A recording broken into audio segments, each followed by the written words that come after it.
My boyfriend lied to me about having a vasectomy, which got me pregnant. And now I feel disgusted when I touch him. I, female 34, have been in a relationship with Finn, male 47, for a little over a year. I live on my own and he lives on his own, but occasionally I spend the night at his place. Finn is handsome, fit, funny, and charitable. His kindness was what caught my attention. He was just a very thoughtful and kind man, and I love that about him. I have struggles with PTSD, so I don't feel comfortable with intimacy until I feel safe and trust that person. Finn said he understood and didn't press it. We didn't start getting intimate until 2 months in, but I was pretty drunk, so I was upset the next morning and he comforted me. He didn't get angry or blame me at all. After that, we had a healthy sex life. I was adamant he wears protection every time. Once, while we were in the middle of playtime, he asked if he could take the condom off. I said no, and he said that it wasn't feeling good to him and he is unable to climax with one on. I said no again. Afterwards, he didn't cuddle or hold me like he always did and said nothing to me. I got up to get water and asked if he needed anything and leaned over to kiss his cheek. He shied away from my kiss and muttered, "Oh, now you care about me?" I asked him what that was about and he told me he bends over backwards to make me happy, but he didn't get to feel good because I won't let him not wear a condom. I told him I am very worried about pregnancy. I live in a place where abortions are extremely difficult. He said I am on birth control, so what's the issue? I said that's not 100%, and he knew it. I grabbed him some water and told him that if he got a vasectomy, we could talk. They are reversible and accessible. I just cannot get pregnant. We didn't discuss it again, and he even apologized for being a jerk the very next morning and took me to the spa. I apologized for ruining the night and he said it was alright and we kinda moved on. Everything was great, and around the 6-month mark, he said he thinks we are getting serious and that he considers me his partner, and asked about the condoms again. I reminded him of my requirement for that and he said he had to think about it. About 2 months ago, he had a work trip that lasted a week and a half, and when he returned he was all over me. At the time I was going through a difficult depression. I suffer from depression and sometimes it gets really bad.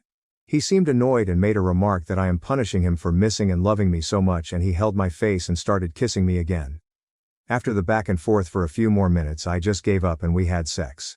In the middle of it, he asked if he could take off the condom and I said no, but he said he had the vasectomy.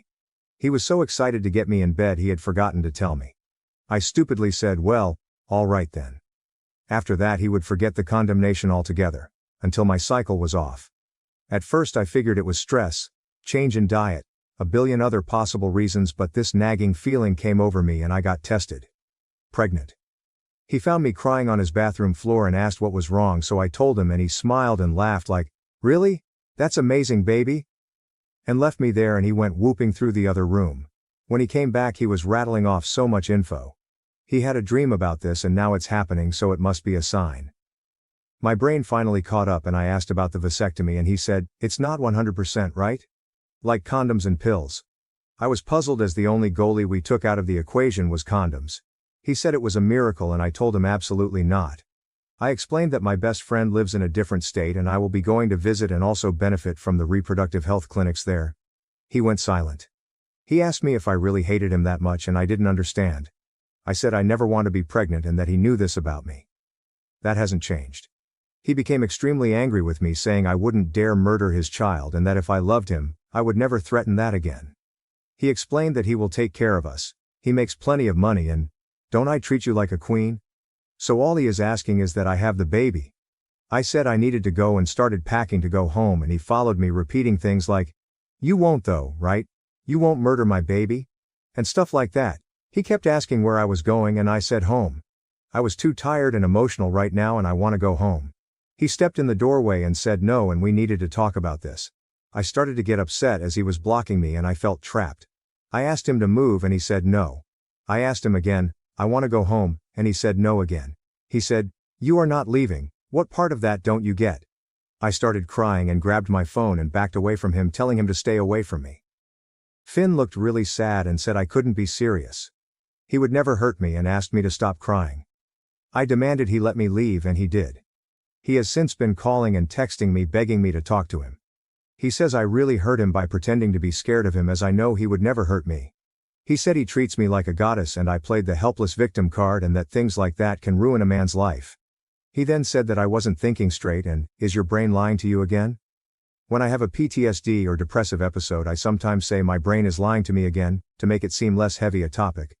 He has a very community-facing job and I remembered the look on his face when I backed away. I don't want to ruin his life or our relationship. At that moment my emotions were so high that I just reacted. But I wasn't pretending. I sat in my car for God knows how long shaking before I could drive home. I've been ignoring his reaching out but I feel like a coward. Am I? The A. Am I? The A has no consensus bot.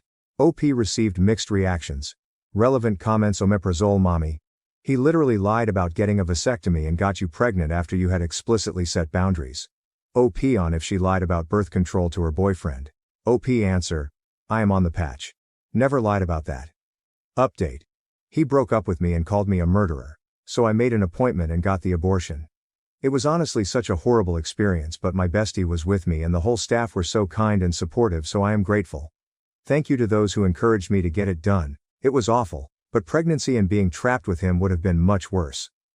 Finn texted Wednesday and apologized and said he said things he didn't mean, and to please answer my phone as I have been ignoring him. When he called again, my bestie recorded it all. Before I could finish hello, he went on a long bit about how amazing I am, how much he loves me, what a great mother he knows I will be, and he will marry me immediately if that's a concern of mine. When I finally got to talk, I said that I am no longer pregnant and I never want to be, and that I was clear about this from the beginning. He asked if it was miscarriage and then said, because I know you wouldn't willingly murder our child, right? Say right. It's a miscarriage. I got quiet and he said that it's okay. Miscarriages are not the female's fault, and that we can just try again. I said, again? We weren't trying to begin with. I was on BC and he had the vasectomy. And you all guessed it, he laughed and said he lied about the vasectomy so I would give up on condoms, that he long decided I was perfect and he loved me and wanted me to be the mother of his kids. My best friend spoke up and said that was recorded and to leave me alone or she will post it on social media, and he started screaming at us. He then sounded like he was crying and said I was a witch for this. That I am a hateful murderer, and that I broke his heart. He went on to say if I tried to slander him to remember, actions have consequences. He then broke up with me and said he will check back with me in a few days when I am actually alone, and we will talk in person to see if I have come to my senses. He wants us to go to church together Sunday, which is now today, and set a time to pick me up. I said no, but I do have a ring cam, and sure enough he showed up at my door. I watched him note my car was not there, and at my front door, on camera, he texted me asking if I was sleeping around on him and if I let the other man ride you like a wild horse without a condom, and if so he gets a hall pass. He said to come home immediately as we need to come to an understanding of our relationship ASAP. I return home tomorrow and don't know what to do. Edit. Anyone who wants to shame my abortion, I have zero regrets, and actually will advocate for them from now on. But I will happily mock you in the comments. Thanks actually. You reminded me how little an opinion means to me if it's coming from a disrespectful and/or bigoted place. At least I get to laugh through this nightmare. Edit 2. I won't be going home alone any longer. My bestie is coming with me and I have a friend in the city I live with my spare key and he is now in my home watching it for me. Edit 3. Since I've been asked in the comments, this really blew up. So sorry if I don't reply to you all. I am in a safe location with 2 male friends who know the whole story and we are looking into options. I don't want to do anything hasty. A guy friend is at my home and thus far it's been quiet. I will make an update when I know more. Edit 4. No, I will not harm myself the way some of you have messaged me. For those calling themselves pro-life, you sure want me to take my own. Not very pro-life at all. And since we're on the topic, I don't want to get pregnant because I was told by my doctors that I have a high chance of passing away, even before making it to term. The child also has a high rate of mortality during the pregnancy. Essentially, we would both kick the bucket before delivery. I am ineligible for tubals or hysterectomy where I live until I turn 40, especially with my insurance, and I would never be able to afford the out-of-pocket fee. The places even still require a husband's signature as a policy. I would be open to adopting if I ever found the right person, and were settled and ready. Relevant comments: Aquavanatus. This isn't about you getting an abortion. This is about your ex not respecting you enough to attempt baby trapping you into a long-term relationship and/or marriage. He doesn't respect you or your choices. He lied to you about having a vasectomy. He's gaslighting you and trying to control you. You need to bring that recording to the police ASAP and file for a restraining order because your ex won't stop until he's faced with the consequences of his actions. Remain vigilant. Stay safe. OP answer. Thank you, and to everyone who's been telling me this. I am starting to feel less like I am crazy and more like I need to take action and protect myself from this guy. I think I trusted him so much. I would have happily married him. He said he didn't want kids when we met. This is all a lot, but it's helping me understand more and more that I am being played sandbar Lakers. Everyone's saying get a lawyer ASAP. But she might not even be able to afford one. OP. Is there anyone who can go home with you? I truly have you safe. Keep us posted, and not because this is interesting but because there are those of us who genuinely are concerned and care. OP answer. I can't afford one. I work in the arts and just would never be able to swing the costs I am seeing online. My bestie is returning home with me and I have a friend at home who is house sitting now. Mysterious. Ben 4354. Isn't the thing he did called reproductive violence? Can he be charged with rape for this? If it's possible, you should definitely go to the police and press charges against him. He's such an asshole. OP answer. This has been brought up, but it's the first I've heard of such a thing, so bestie and I are checking. Every state has its own rules, so we will see. Mine is not pro-choice friendly. Professional Zone 168. The part about him wanting you to go to church with him disturbs me. What kind of church is it? Do you think that he's being egged on by fellow church members? Please consider going to stay with a friend for a while, and then maybe with a family member or another friend after that. This dude sounds scary AF, no lie. OP answer. He goes to a mega church with a coffee shop in it, but only on holidays.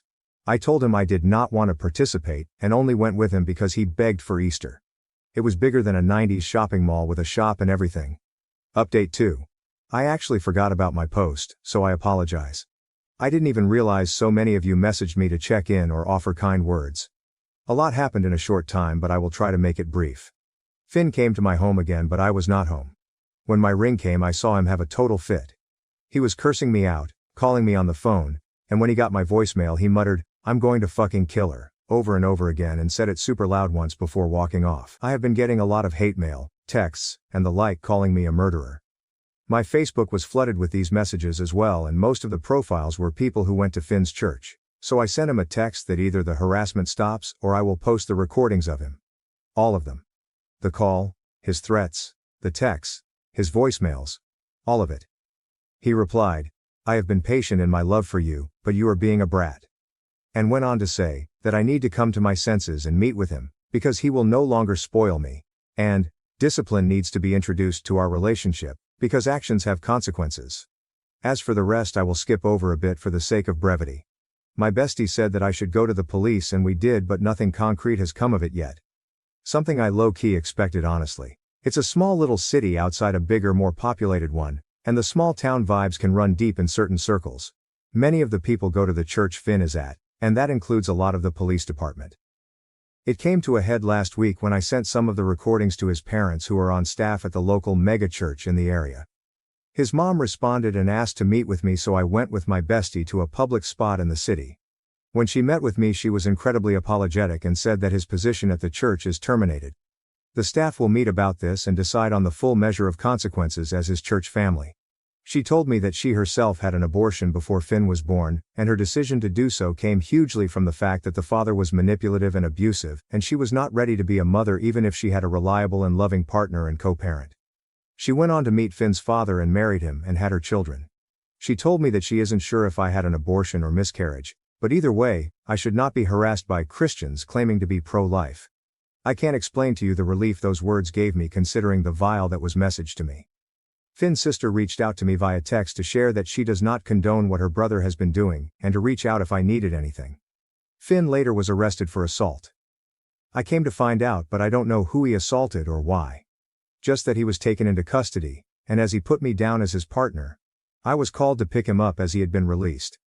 The running assumption is that he kept him sober up before releasing him. I didn't. I have since been looking for a new place to live, as he knows my address and has come by more than a couple times. I am staying with two of my best friends away from my town, and my home is more or less storage for my things until I find a place to move. All things considered, I am actually really happy. My friends threw me a Yeetus that fetus party and decorated the place with the troll comments from my last post. They made a piñata with scrapped paper with his texts and that of his church pals, and instead of candy it had condoms, small bottle of lube, and paper. That was my last surprise.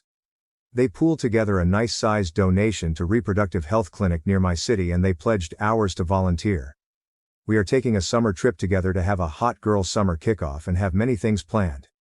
The two male friends I am staying with check on my house for me and saw Finn there once and made it clear under no uncertain terms that I was protected, and that if he tries to make more trouble that actions have consequences. I have it recorded on my ring cam and it was glorious. Finn sent me a text telling me that I am a cruel witch that ruined his life and broke his heart all because he loved me, but to not trouble myself with acting, scared of him more because he is leaving the state soon for a new job anyway. He did end the message with, I have, do, and always will love you, and perhaps one day your cold heart will melt and you can find within it your buried love for me. Like bro, take the sugar out of your Kool-Aid because I ain't drinking it anymore. Not to say everything is sunshine and roses. I have been in a lot of therapy, and found that I overlooked a lot of red flags and have to unlearn a lot of people's pleasing behaviors to become a more confident and true version of myself. Plus my friends don't really fully believe he is leaving town, so I am still staying with them for the time being. I love them a lot, but it's like having 4 older siblings fussing about like mother hens. I cannot wait to have my new place. Thanks to you all for the kindness and support. I think this is my last update on the matter, as I don't intend on wasting any more time than I have to on that abusive price of garbage. Remember, you know yourself best and can love yourself best. Life is too short not to make the right choices for yourself, your well-being, and your happiness because you matter. Comments Aqua Venatus. I'm glad your ex's mother and sister are on your side. And I'm glad you have friends who are looking out for you and your safety. I know you don't want to, but keep all of the disgusting messages your ex sends you, because now that he's been charged with assault, the next time you file a police report against him, they'll have no choice but to take it seriously. Meanwhile, continue your healing process and I hope you'll have peace soon. I'm glad you're safe. Final update. Sorry, but the phrase is still funny to me. All caught up? Great. So I moved. I took a pay cut and moved to Austin. I can say that now free of worry because Finn? Well, he's in prison. For murder. I know a disjointed rendition of what happened. Finn got drunk out of his mind at a local bar, then shit-talked a retired Marine because the Marine spoke about his wife's abortion. I had since gotten a new job in Austin, Texas, and was moving when I heard. Finn's father asked me to testify to his character and to say my abortion caused this. I obviously didn't. I moved with only the essentials and had a wonderful summer traveling with friends. I just got back last week and am now unpacking my new home. Unrelated, but Austin is a fun freaking city. When I got back and logged on, I saw a lot of you were concerned about my safety, so I wanted to update. I'm totally okay, already have new friends, and am going to adopt possibly the cutest little senior Yorkie. I am literally in the waiting room where they will bring him out after he gets all his medical out of the way. I am also in the virtual queue for an adult Rottweiler and it sounds like I might get her. So I may have her by the time the work week begins. Anyway, I wanted to say thanks to everyone who was supportive, and also I admit to rubbing my happiness in the face of the trolls who wished me misery. I am petty. Sue me. Ciao. Relevant comments, lost. Advertising 232. New and happy beginnings. Cheers, OP answer. It's exciting and the people here are so sweet. For the first time in a long time, I am really looking forward optimistically. Loser swim. I feel like there were a lot of things he did that we don't see. OP probably had a hard time differentiating her post-traumatic stress disorder reactions from normal healthy reactions. He does something cruel and she can't decide if she's seeing his actions as cruel because of post-traumatic stress disorder, or because he is cruel. Prestige. No love. It's weird that people are focusing on the abortion even though he raped her. Like he legit took the condom off with false pretenses, and that's one of the definitions of rape. I'm glad she's safe, but I hate that she got so much hate in the first place. Also, he is talking about how Christian he is, but he wanted a baby out of wedlock. He just wanted to control a woman's body, even though she explicitly said she didn't want kids. Salt pipe. Warner, 89. Also, a lot of people are missing some obvious points about the vasectomy. A lot of heartache could have been avoided here if OP knew that vasectomies don't work that way. He was only able to manipulate her because she didn't know the facts. So in case anyone else is reading for whom this would help, vasectomies are not really reversible. You have to sign a form acknowledging this when you get one. While there is an operation that can attempt a reversal, the success rate is low, and gets lower as time goes by. Vasectomies don't take effect immediately. It can take months until you're sterile, and there is always a follow-up check. It's not a valid form of birth control until after the check. This varies by individual, but vasectomies are generally uncomfortable. It's unlikely that someone who just had one will be up for anything for a little while. My ex-husband left when I was pregnant with twins. Now, he suspects I cheated and demands a paternity test for my children. My ex-husband and I have 3 children. It was a difficult split as he left while I was pregnant with our twins and he tried to make everything as difficult as possible. He and his wife are wanting me to do a paternity test on the children as they are disputing that our youngest is his and he no longer wants to pay child support for her. Him wanting to reduce his child support has been an ongoing issue. For the last 5 years, he hasn't had a problem regarding the paternity of any of our children. He's now stating that he doesn't think that our daughter is his and that I have cheated because she doesn't look like him. She doesn't look much like me either, she's got green eyes like I do. Both of us are pale with light-colored hair and eyes. Our daughter has dark hair that is thick and curly. She looks mixed race and she's the only one who looks this way. Her twin brother looks like my ex-husband. My daughter looks like my grandmother who was mixed race and was white passing. I'll be honest that he and his wife do not get along. I mean, it is hard to get along with the woman who your husband left you for. She keeps trying to shove herself in my children's lives and acting like their mom. She keeps insisting that she's mama, and they should refer to her as that. They have refused to call her that, which always ends at my ex calling me frustrated that the children won't give her respect. She's recently been pointing out that my youngest looks darker than her siblings and has been suggesting that my youngest isn't my ex-husband's.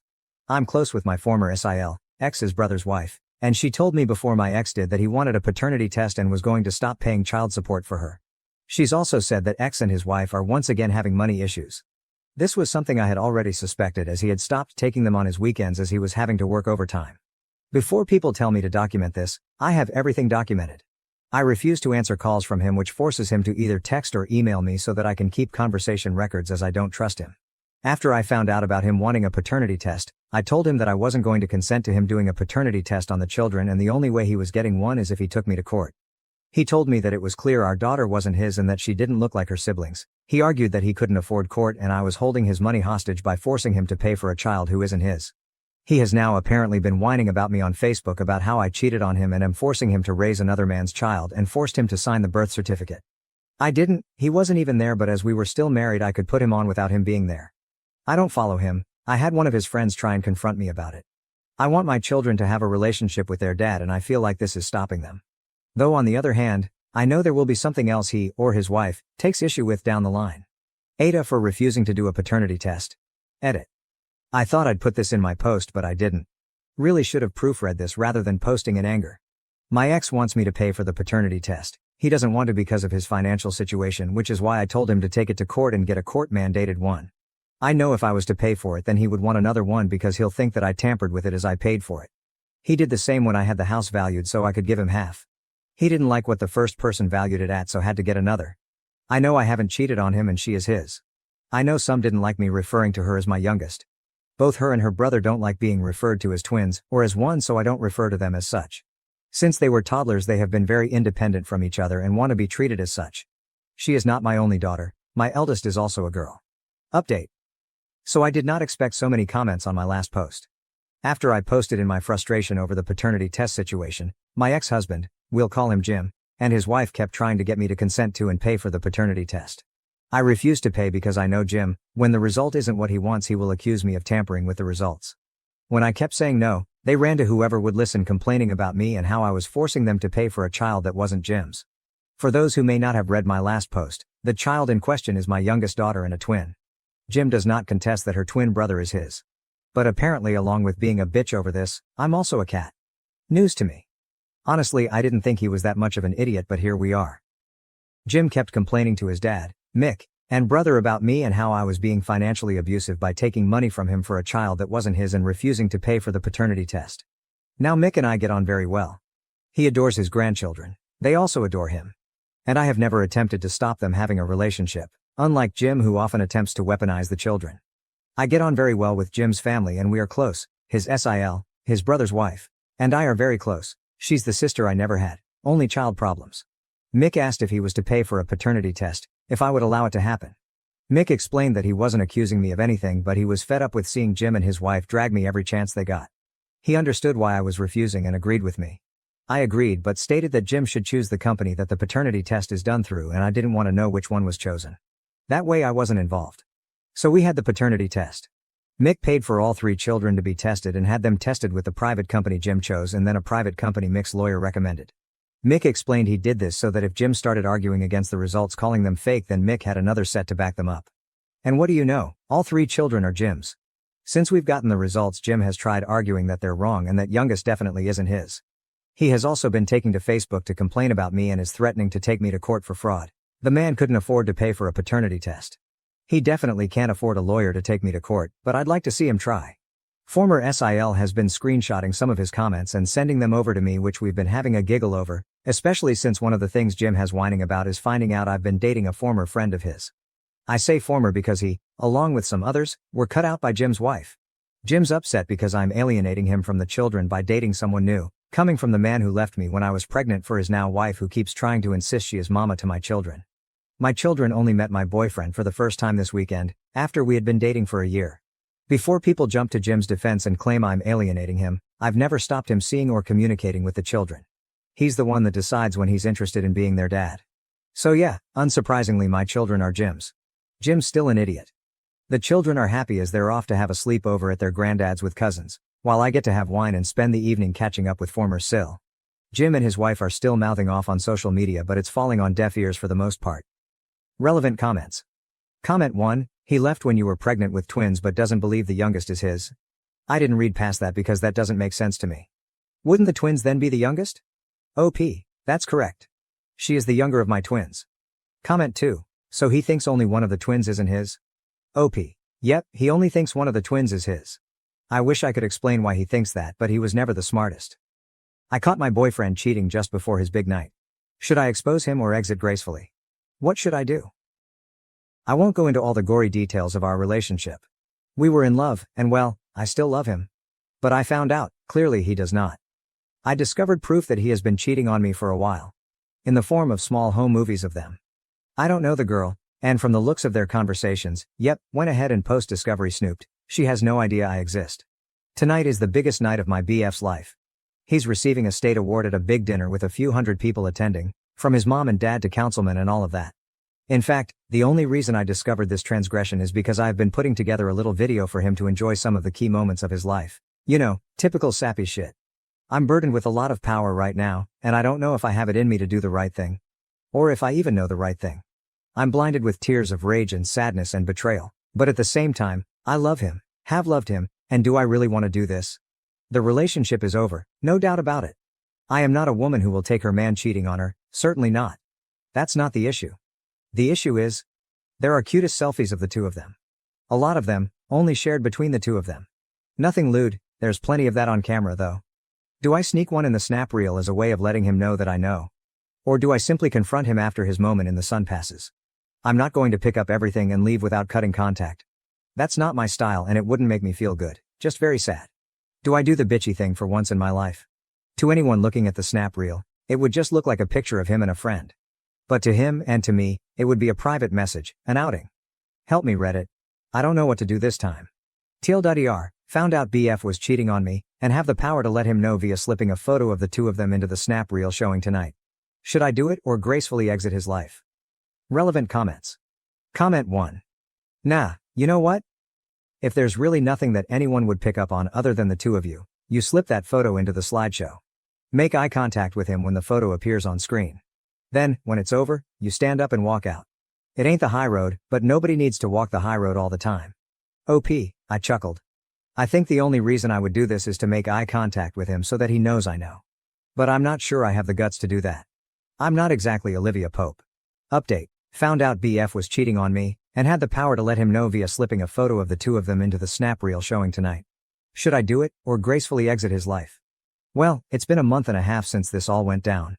I have gotten so many requests for an update and I never intended to actually give one, honestly, because I was afraid of the fallout depending on what I ended up doing. So what did I do? I did the immature vengeful thing. And I don't regret it. I took a few photos of the two of them, tasteful photos that gave off no indication other than she might be a childhood friend. I slipped them into the snap reel. And I spoke kindly of him at the podium, then after my turn was finished, I walked out. I drove home feeling calm and in control. 20 minutes later, the text started. Where did I go? What did I know? Where did I find the photos? Was there more in store for him? I texted him, I know you've been fucking her.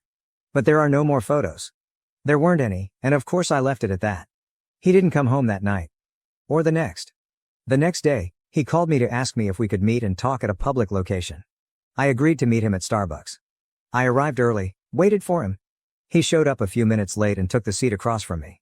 He started right off with the excuses. How it just happened and he regrets it fully. She doesn't mean anything to him, and that she looked like a girl he had a crush on in high school and he was powerless against his teenage self.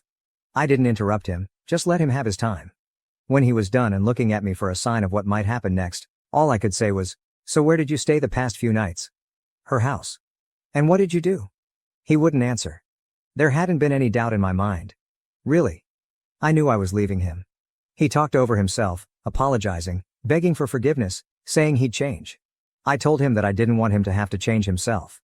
That if who he was, naturally, was someone who cheated on his girlfriend, then that's not someone I wanted to be with.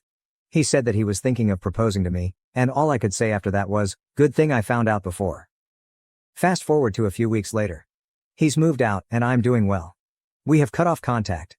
People ask me about him all the time, and I just let them know, he left me for a girl who looked like his high school crush. So that's the end. We are broken up. We are never, ever, ever getting back together. I don't feel any regret for how I handled it. Like one commenter said, there's no need to take the high road all the time. I added the photos to the snap reel.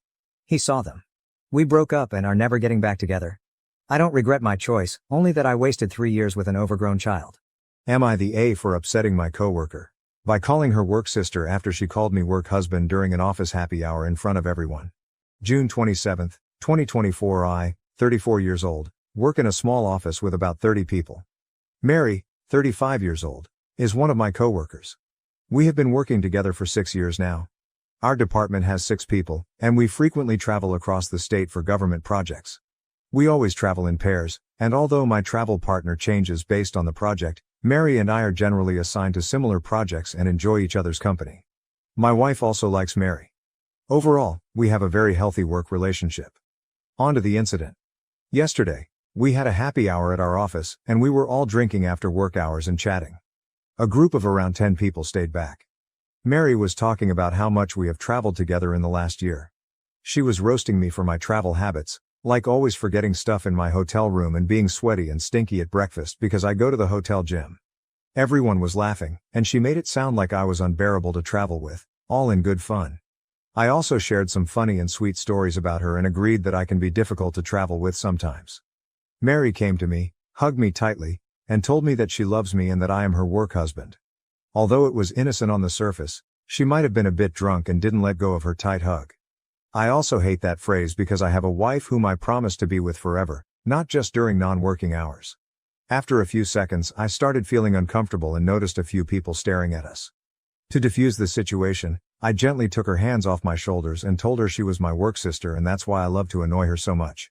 This upset Mary, and she left, went back to her desk and sobbed silently. I tried to apologize, but she expressed how embarrassing the whole situation was. She said she meant work husband in a platonic way, but calling her work sister made her sound like a creep in front of the office. She was also angry that I removed her hands from my shoulders while hugging. I tried to explain that I disliked the work husband phrase and noticed people giving dirty looks when she said it. I was just trying to ensure people didn't take her words the wrong way. We talked for a few minutes afterward and Mary calmed down. She hugged me again and left. I felt really guilty afterward because I saw Mary's point. I made her sound like a creep by implying she meant something inappropriate by calling me her work husband. However, I was uncomfortable in that situation and didn't want people to call us that or assume something wrong. Am I the asshole for calling Mary my work sister? I am sitting in my office writing this and worried if I embarrassed Mary in front of everyone. Relevant comments. Commenter 1. You're not the A. All too often, work spouses end up being inappropriately involved and you were trying to head off any rumors. Good on you. I think work sister is a much better term. Commenter 2. You didn't do anything wrong. Not the A. To my mind, she raises a red flag by being so upset about it. It meant more to her than it did to you. You may need to set a boundary of not traveling with her. Commenter 3. Not the A though, you're being far too generous. The reason why she jumped straight to thinking you were calling her a creep, because she knew what she was doing was inappropriate. Work husband is considered widely inappropriate now. She knows this. You responded correctly. You owe your actual wife loyalty. Mary needs to back off and act more of a professional. Commenter 4. Not the A. I think you were justified that whole time. Unfortunately, alcohol can make things awkward for everyone, but you were made uncomfortable by the extended hug, so you removing her arms from you was understandable. The problem right now is that Mary is only considering her own feelings and not thinking at all how her actions made you feel. She did think that such a public display of affection might make a married man uncomfortable. She's only thinking that you made her look like a creep. And let's be honest, she did kind of look like someone hitting on a married man after drinking too much. Commenter 5. Not the A. Work sister is 100% a compliment. Work husband is the stuff that will get a person reported to HR. Mary is waving bright red flags. You might want to get ahead of this now. All your colleagues are suspicious. No more being paired with Mary. Consider telling your wife before one of them does. Commenter 6. The best way to know that you needed to set a limit was her overreacting. Sobbing at her desk. It was time to stop it. If she tries to bring it up again, repeat what you said. She's a great co-worker, but you only have one wife, so you don't do the work wife jokes. Nothing personal, but it's not for you. If she brings it up a second time, you'll need to email your supervisor to get written documentation. You just describe what happened, as you did above, when and where, and that you'd like them to informally coach her on letting it go. If she brings it up a third time, you'll need to go to HR and ask to be taken off projects involving travel with her. I really hope she can pull it together and that she can join you in cheerfully going back to work. But remember that it's her making this weird, not you, and your first responsibility is to preserve your own employment. Commenter 7. Mary's point only is valid if Mary is humiliated by a sisterly relationship when she was going for more. The I love you, the long emotional hug not letting go, says OP needs to be paired with someone else on work trips for a while. And OP, shower before breakfast in public. Mary is not the only one who can smell your body odor or who has to sit in the chair you were sweating in. No one needs that much visibility into your body smells and fluids. Too much closeness. Editor's note. I looked through the comments and didn't find a single "you're the asshole, everyone sucks here," or "no assholes here." It was universally not the asshole. Update, July 2nd, 2024. I posted this about calling my coworker Mary my work sister after she tried to call me her work husband in front of the entire office. A lot of you are asking for an update, but that sub does not allow me to post an update, so I'm writing it here. Thanks everyone for your comments and giving me confidence that I did not do anything wrong or inappropriate. As I was sitting in the office the next day, I knew things would be a bit awkward between Mary and me. Mary ignored me the whole morning. Initially, I was planning to go and apologize to her, but after the post, I decided that I do not need to do that, as I should be the one who was offended. Everyone in the office could see that we were acting weird, and I heard some people gossiping about us. One of the ladies also came to me and asked me if I wanted to talk about Mary and me. Around 3 p.m. in the afternoon, I was sitting in my office working. Mary came into my office and closed the door behind her. She was angry at me and started saying that I need to stop being an asshole and stop ignoring her. I told her to sit and to talk about what is going on. She told me that she feels humiliated, and everyone has been staring at her the whole morning because of what I did.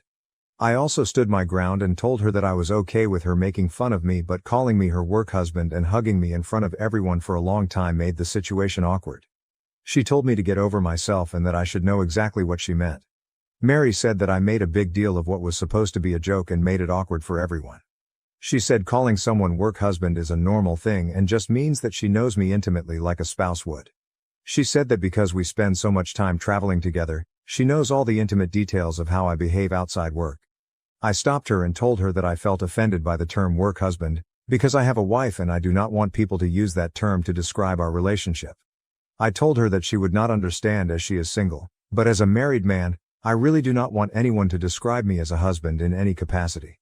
She said that I am again misinterpreting what she was saying. She felt that as we have known each other more times than I have been married, she knows me more intimately than even my wife. I have no idea why she feels that way, and I also behave like her husband when we travel together. She went on about how we go out to dinners together after work, how I always insist on having breakfast together in the morning, to plan our actions of the day, and I walk around in my underwear, referring to my gym shorts, around her in the mornings. She also talked about how we spend hours talking to each other during road trips and how I am the only man she can trust with any secret in her life. She said that I am the definition of a work husband, and I am just in denial. I was a bit angry at this point. I told her that I do all that because I consider her my friend and she is delusional if she feels she knows me more intimately than my wife. I told her I do not want to hear that term again and it is extremely disrespectful to my marriage. Only one woman gets to call me her husband and that is my wife. Moreover, if my actions are giving her such ideas, maybe we need to stop being friends. She became apologetic afterwards and told me that she did not mean to disrespect my wife, and it was not her intention. She apologized to me and told me to just let it go. She said that she loves traveling with me and she doesn't want anything to change between us. She again said that I am misinterpreting her statement and just wants to move on. She came to hug me again, but I just told her it was okay and stepped back. I also talked to my wife about the incident that night. As expected, my wife was angry at Mary and told me that she hates the term work husband. She asked me if Mary has ever flirted with me during our trips or has a crush on me. I truthfully told her that I really have not felt that way and she may have just said that because she was a bit drunk and is now being stubborn about it. My wife said that she feels a bit uncomfortable about Mary now and says that it's strike one for Mary and I need to try and put more distance between us while traveling. If she ever repeats the same behavior again, I should report her to HR. I promised my wife that I would try to reduce my interactions with Mary outside work hours and be more guarded around her. Relevant comments. Commenter 8. Mary's description of your relationship sounds really clingy and dependent. She has created a narrative in her head about your connection, that the only man she can trust with any secret in her life. That's not a work husband, whatever that means. You better keep your interactions register in public, this can bite you in the butt very fast. Commenter 9, not the A. I agree you should go to HR so they're aware of the situation.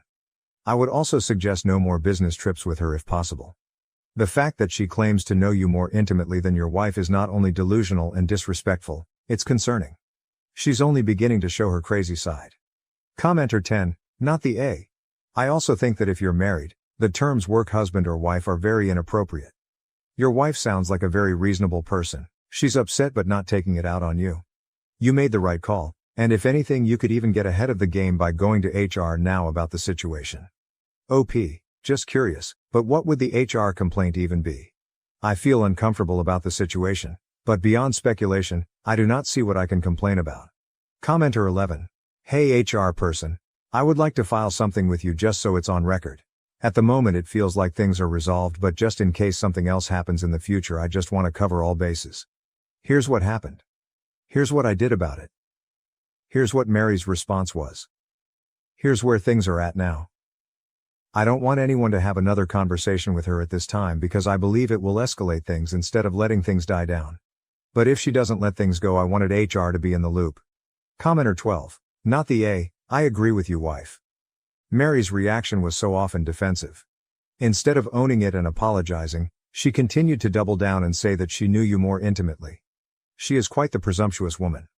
I 100% believe that this woman has romantic feelings for you, and all these comments about work husband and the ever-lingering hug plus saying she knows you better and more intimately do not speak of someone who has a platonic friendship or professional relationship in mind. I would not travel with her anymore and see if you can put some distance with her and not have to work with her. This woman is going to cause trouble for you. Her reaction was one of possession over you, which comes when someone has amorous feelings. Commenter 13. Okay, never, and I do mean never, be in a room alone with this woman ever again. Cause when you go to HR, and you definitely should, in retaliation she could spin any number of accusations against you now, even if you don't think she is capable of that kind of behavior. You're having trouble right now because she is acting in a manner you would not have expected from her. Not the A. Commenter 14. Hopefully you don't have to travel with her, but if they can't change it and you are stuck with Mary, then from here on out no more eating breakfast with her. No more grading meals together. Spend that time FaceTiming your wife, have a breakfast, lunch, dinner date over FaceTime. Let Mary eat alone. Or you take your meals in your room. No more walking around in your gym clothes around Mary. She has already twisted it by saying it was your underwear. If you need to speak to her about anything that has to do with work, simply text her. There's no need to have breakfast with her to talk it over since she already got the wrong impression of you. Keep it through text, no phone calls, just text her. You have your meals separate and have your rooms on the opposite side if need be. Don't ask her to hang out during downtime while traveling. Let her do her and you keep to yourself. Hopefully your work will gladly change you both. Update, edited in post, 8 hours later. Thanks everyone for the comments and explaining the urgency of the situation. I discussed it with my wife and have set up meetings with my manager and HR today. I plan to not file a complaint, but document what happened last week and why it made me uncomfortable. I do not have any upcoming travels this week due to holidays, but have to travel next Tuesday with her to a worksite. I will discuss with my manager what my options are. However, I feel a little distance between Mary and me for some time would be the right solution for now. Editor's note, OP has reported the situation to HR, but he is traveling today according to the above update. with her and there could be further issues, so I am marking this as ongoing. I'm divorcing my husband due to his autism impacting our life. How can I end things respectfully while considering his feelings and needs? When I first met my husband, who is now 30 years old, I knew he had autism. We met at university and it never seemed to be a problem at the time. He was what you would describe as quirky, but we fell in love and eventually got married. For a while, everything seemed to be going well despite his autism. Over time, however, he developed some sensory issues, which meant that I had to take on the majority of the housework. I didn't really mind initially because I was pursuing my MA while he went to work.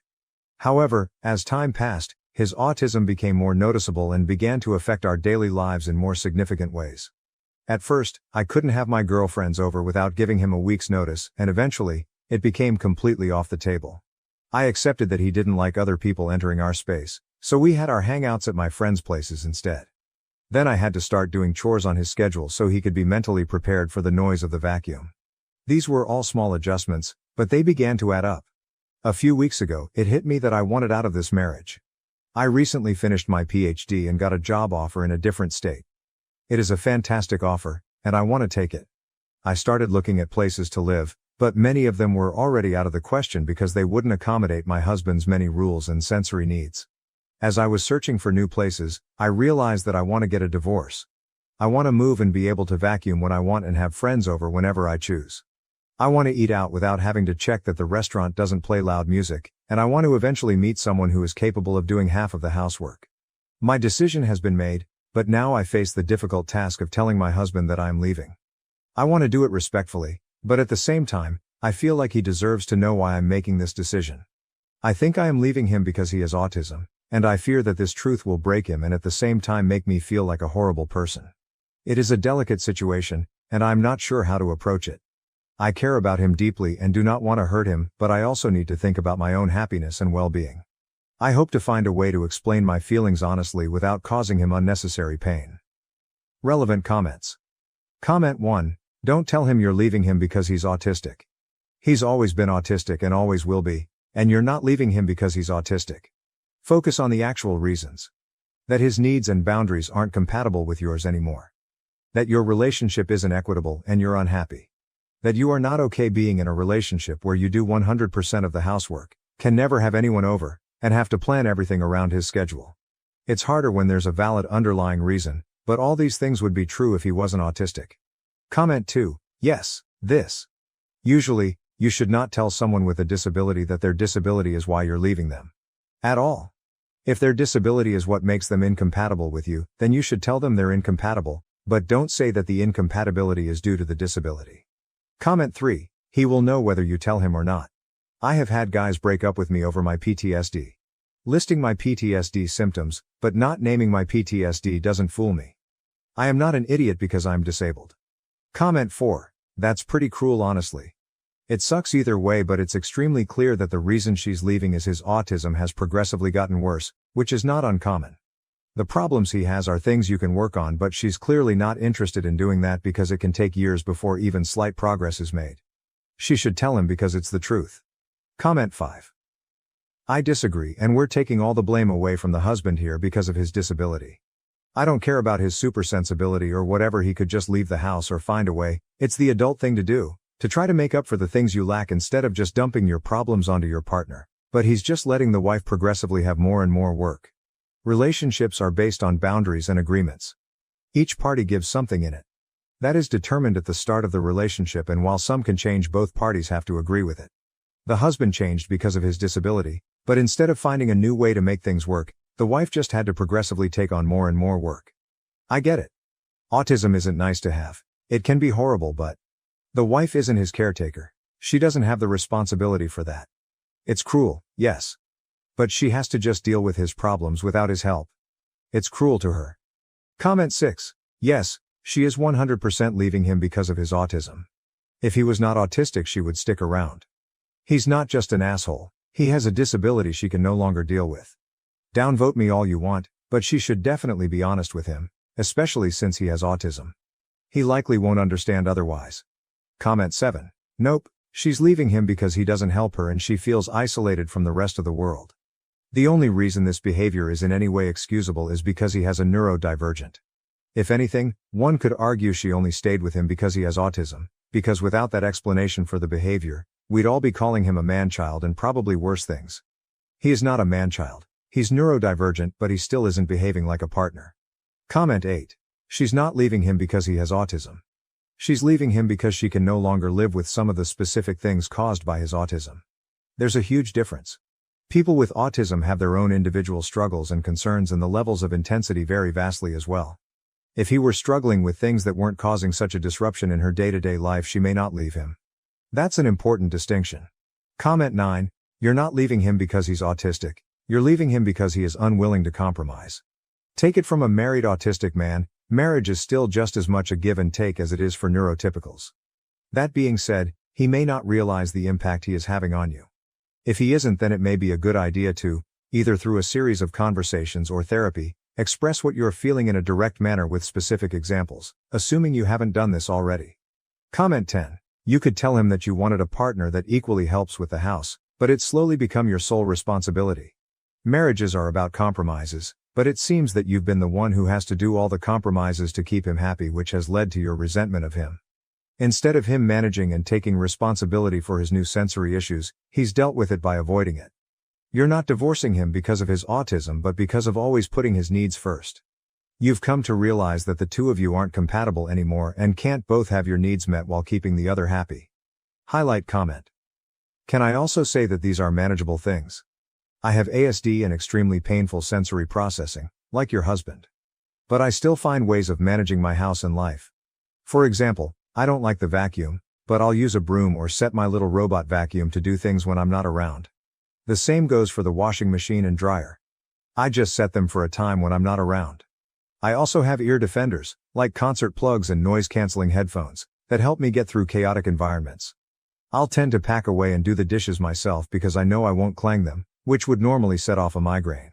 I use gloves for nasty textures and have a predictable routine that helps with flexibility around unpredictable things. Also, when having your girlfriends over, does he not have a quiet space in his own home where he can go off and recharge? That's really necessary in general for sensory management. It would feel like chronic torture otherwise. It's not the ASD that's the reason. It's his approach to managing it and the way he's shifting the responsibility onto you. Has he ever gone to therapy or seen an occupational therapist for help on how to navigate adult life? Medication and therapy for both the physical and emotional pain changed my life. Maybe they can help him too? It is kind of disappointing that your reasoning behind this is because he has autism. And you don't want to make an effort to understand your partner's lifelong struggles or try to approach a workable solution. These are things that can be changed, somewhat easily too compared to other issues, and help him for the better. There are so many workable solutions that it is kind of frustrating. What I'd be more upset about is that he isn't trying to contribute to the maintenance of the house and relationship, which is not an autism thing. It's just male entitlement. Just don't blame him for something he can't change. He cannot change that he is autistic. He can change the way he manages it and be fair in supporting you. Be very, very clear with that distinction when you talk to him. Update. It's been 3 days since I posted about wanting to leave my husband because his autism has made it impossible for me to live a normal life.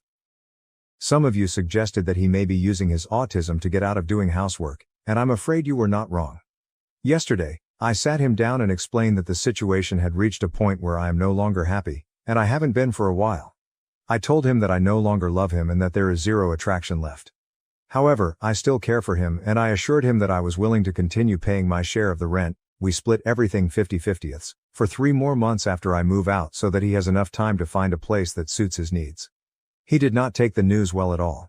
First, he begged me to reconsider, but I stood firm in my decision. Then he accused me of being ableist for leaving him because of his autism. After the tactic didn't work, he admitted that he had simply become too comfortable with me doing everything around the house and that he was now willing to go to therapy with me. Despite his willingness to make changes, I told him that my decision was final. I have already accepted the job offer and will be contacting a divorce lawyer next week. I also informed him that, while I still won't have people over out of respect for him, he will have to start doing his own chores from now on. Just a side note to everyone who assumed that he financed me. University is free here, and you get paid to do your PhD. I teach classes and do field work, so I have been financially independent throughout our relationship. Anyway, that's all for now. I'm excited for the future and am looking forward to being able to have friends over again without any restrictions. Thank you all for your support and advice during this difficult time. Relevant comments. One commenter shared, "My girlfriend and I both have chronic conditions, and she is autistic. I can just manage a day's work, and she can just manage a bit of housework each day. We both put in every ounce of energy we have to make life as best we can as a couple, and her autism doesn't stop that." Another commenter replied, "Well done to you two. It sounds like you're both giving it your all." A different commenter expressed surprise at OP's generosity. "I'm honestly surprised you're going to pay for half of his rent for 3 months. You should get your stuff, leave and only contact him through a lawyer. He's no longer your responsibility." Someone else replied, "OP, you're a really, really good person. I really hated the nasty comments some people left. Everyone was on their high horses, but I'm sure no one would put up with the nonsense you did. You get one shot to be happy in life, and you would have been miserable if you didn't make this change. Could you imagine if you wanted kids? You'd either have them with this guy or be forced to forego it to care for your spouse forever. Never let anyone think you did anything other than the exact right thing here. You're going above and beyond for him. Good luck, you deserve happiness." Another commenter encouraged OP, "Good on you for leaving and standing firm in your decision. You deserve to be happy and nothing less. You deserve to be valued and appreciated. I think your husband will see his fault in all of this, hiding behind his autism, and will be forced to stop doing it because you won't be around to take care of him. He's not your problem anymore." Finally, one commenter shared their personal experience. "I was diagnosed with Asperger's as a teenager. These days my condition is called high-functioning autism, and I do the most housework in my family during the week. He is not physically disabled. He's just using autism as an excuse, which is a shame. Good for you for realizing and getting out. I hope you can soon find someone who values you and isn't just taking advantage. All the best." Highlight comments. Comment 1, "I have had ADHD my entire life and was diagnosed at a very young age, before I was 5 years old, although back then they called it ADD. I ride longboards, but noises from people in traffic bother me, so I wear noise-canceling earbuds. I literally cannot balance on a longboard or skateboard unless I block out a lot of surrounding noise. I get vertigo and lose my balance even when I'm just standing if there are certain noises bothering me. I discovered that ADHD places me somewhere on the autism spectrum as well. While I have always had issues with noises, I do not make other people change their lives to revolve around me and my disorders. There are plenty of options available, such as noise-canceling headphones, earbuds, and earplugs, which this man could have used. He simply did not want to take these measures. My ex did the same kind of thing to me as well. In fact, my ex went as far as to fake his problems. I also have bipolar disorder, and my ex started lying to our doctor and pretending he had it too, using it as an excuse to abuse me at home. Every time he yelled at me, had a mood swing, or pushed me, he claimed it was because he was bipolar. The truth is, he is not bipolar. I am the one with bipolar disorder. I know this might sound harsh, but he might not even have autism in the first place. My ex read books on bipolar disorder to fake it better, and this man might have studied autism and blamed every bad habit on it. People do that, you know? My ex was getting medication for bipolar disorder but was stashing it without taking it. I found months and months of medication packages he was not using, despite getting them filled at the pharmacy to make it look like he was taking his meds. I have his container of meds and a package, and I've already shown it to a lawyer to prove that he lies about having mental health issues. Comment 2, "I have ADHD and autism has been suspected but not yet diagnosed. Life can definitely be tough for me sometimes. I struggle with loud and dissonant noises, surprises, and unexpected changes. I get overwhelmed easily, tend to shut down, and experience major anxiety. I understand that it can make functioning difficult at times, and sometimes I need my significant other to be patient with me. However, it is still not an excuse to never do anything and hold your spouse's life hostage. In this case, the individual was definitely using excuses and taking advantage of the situation. I left because my husband almost killed our newborn son by not paying attention. My young daughter tried to save her brother and got hurt. I'm 25, and have been with my husband, 30, since 2018. We have a 3-year-old girl and a newborn boy. But tonight, things almost took a turn for the worse. My husband has always had trouble paying attention, but I never thought it would come to this. Our neighborhood is weirdly laid out, with cars zooming by at crazy speeds at all hours of the day. I was folding clothes when I heard our toddler screaming, "Dad, help!" That tone made me drop everything and sprint outside. What I saw made my blood run cold, our newborn in his stroller, careening towards the busy street. I screamed and ran to him, barely stopping the stroller in time. My baby girl's hands and knees were scratched up because she tripped trying to run after the stroller. I snatched up my baby, heart pounding, and scanned for my husband. He wasn't watching. He was chatting with neighbors, completely oblivious. The anger I felt was unlike anything I've ever experienced. I stormed up to him, shouting in disbelief. He looked shocked at first, then realized what almost happened. The apologies and tears came pouring out, but it was too late. I couldn't wrap my head around how he could be so careless, so blind to our toddler's screams and the stroller rolling away. I packed up the kids and left, staying with my parents. They're on my side, but my husband keeps texting, begging forgiveness, calling it an honest mistake. But I can't shake the terror of almost losing my baby because he couldn't focus for a single second. My baby girl got hurt in the process because he couldn't pay attention. I almost lost my son because he couldn't pay attention. I can't stop crying. I feel so guilty. I wish this all never happened. Sorry it's short. I just want to hold my babies and I can't stop shaking every time I think about it. What if I was just 1 second late? Would I have been planning a funeral? And the reason I left the house instead of him was because I hate that house. I don't feel like it is safe for the kids with all the traffic, and I was right. It's my husband's workhouse. I can't be running either. I had a C-section less 6 weeks ago. A lot of people are saying, why wasn't I watching the kids? I was doing their laundry like a parent. Does he takes them for walks to have bonding time with them? He literally created this by himself. This has never happened before. How was I supposed to know? And people saying, why didn't I get him checked out? I'm not his mother. He is 30 years old. I'm sick of people acting like I have to parent my own husband while I literally have a newborn, a toddler, and I'm still healing from a C-section that I teared my stitches from when I ran to get my baby. I don't care if it was his ADHD. The court wouldn't care either. If he killed my child, he would have gone to prison. Either way. Relevant comments. Comment 1. Okay, he was 100% wrong and I'd be livid just like you. However, I'm a little confused about the situation. Like, why was your baby just in a stroller unattended? Why did the stroller randomly go into the road? Since it sounds like you were at home, is this maybe something y'all normally do just to have a place for a baby to sit out front of your house when your toddler is playing outside? And maybe it was a freak accident. I'm going to be honest, as a mom, most of us have stories of near-death experiences with our kids. We can be naive and stupid and expect a little child to have more awareness, survival skills than they do. When my son was 2, we had a horrible experience with an escalator, and I still have times where I can't sleep because of it. We are all idiots when it comes to parenting, because how can you know until you live it? And seriously, like, every parent has one of these moments, unless you're one of those insanely lucky ones. I still really don't understand the whole scenario of what happened, but to me it seems he really has remorse and feels terrible. And once you go through something like that, you never forget it. So if he cares and loves your kids, he's devastated and has learned a hard lesson. I don't know that your response was the best, but get why you did it in the moment. But I think you guys have a serious talk and maybe look into moving if possible. I wouldn't go straight to divorce like Reddit loves to preach. I think there is a solution here. And so sorry you're dealing with this, it's literally the worst feeling in the world. OP. Hi love, let me just clear it up for you. So I was sitting inside in the lounge room and there's a huge window behind the TV that was a little open so I could hear outside. That's when I heard my toddler scream for her dad to help. When I was outside, he was standing on the neighbor's driveway. I assume that he must have had left the baby literally on the road because there was no possible way that it would have rolled off like that, and my toddler was playing with the neighbor's cat before she noticed her brother was rolling away when I confronted him about it. He tried to explain but he just kept stuttering. I still don't know what exactly happened. I don't know if he didn't put the brakes on the stroller.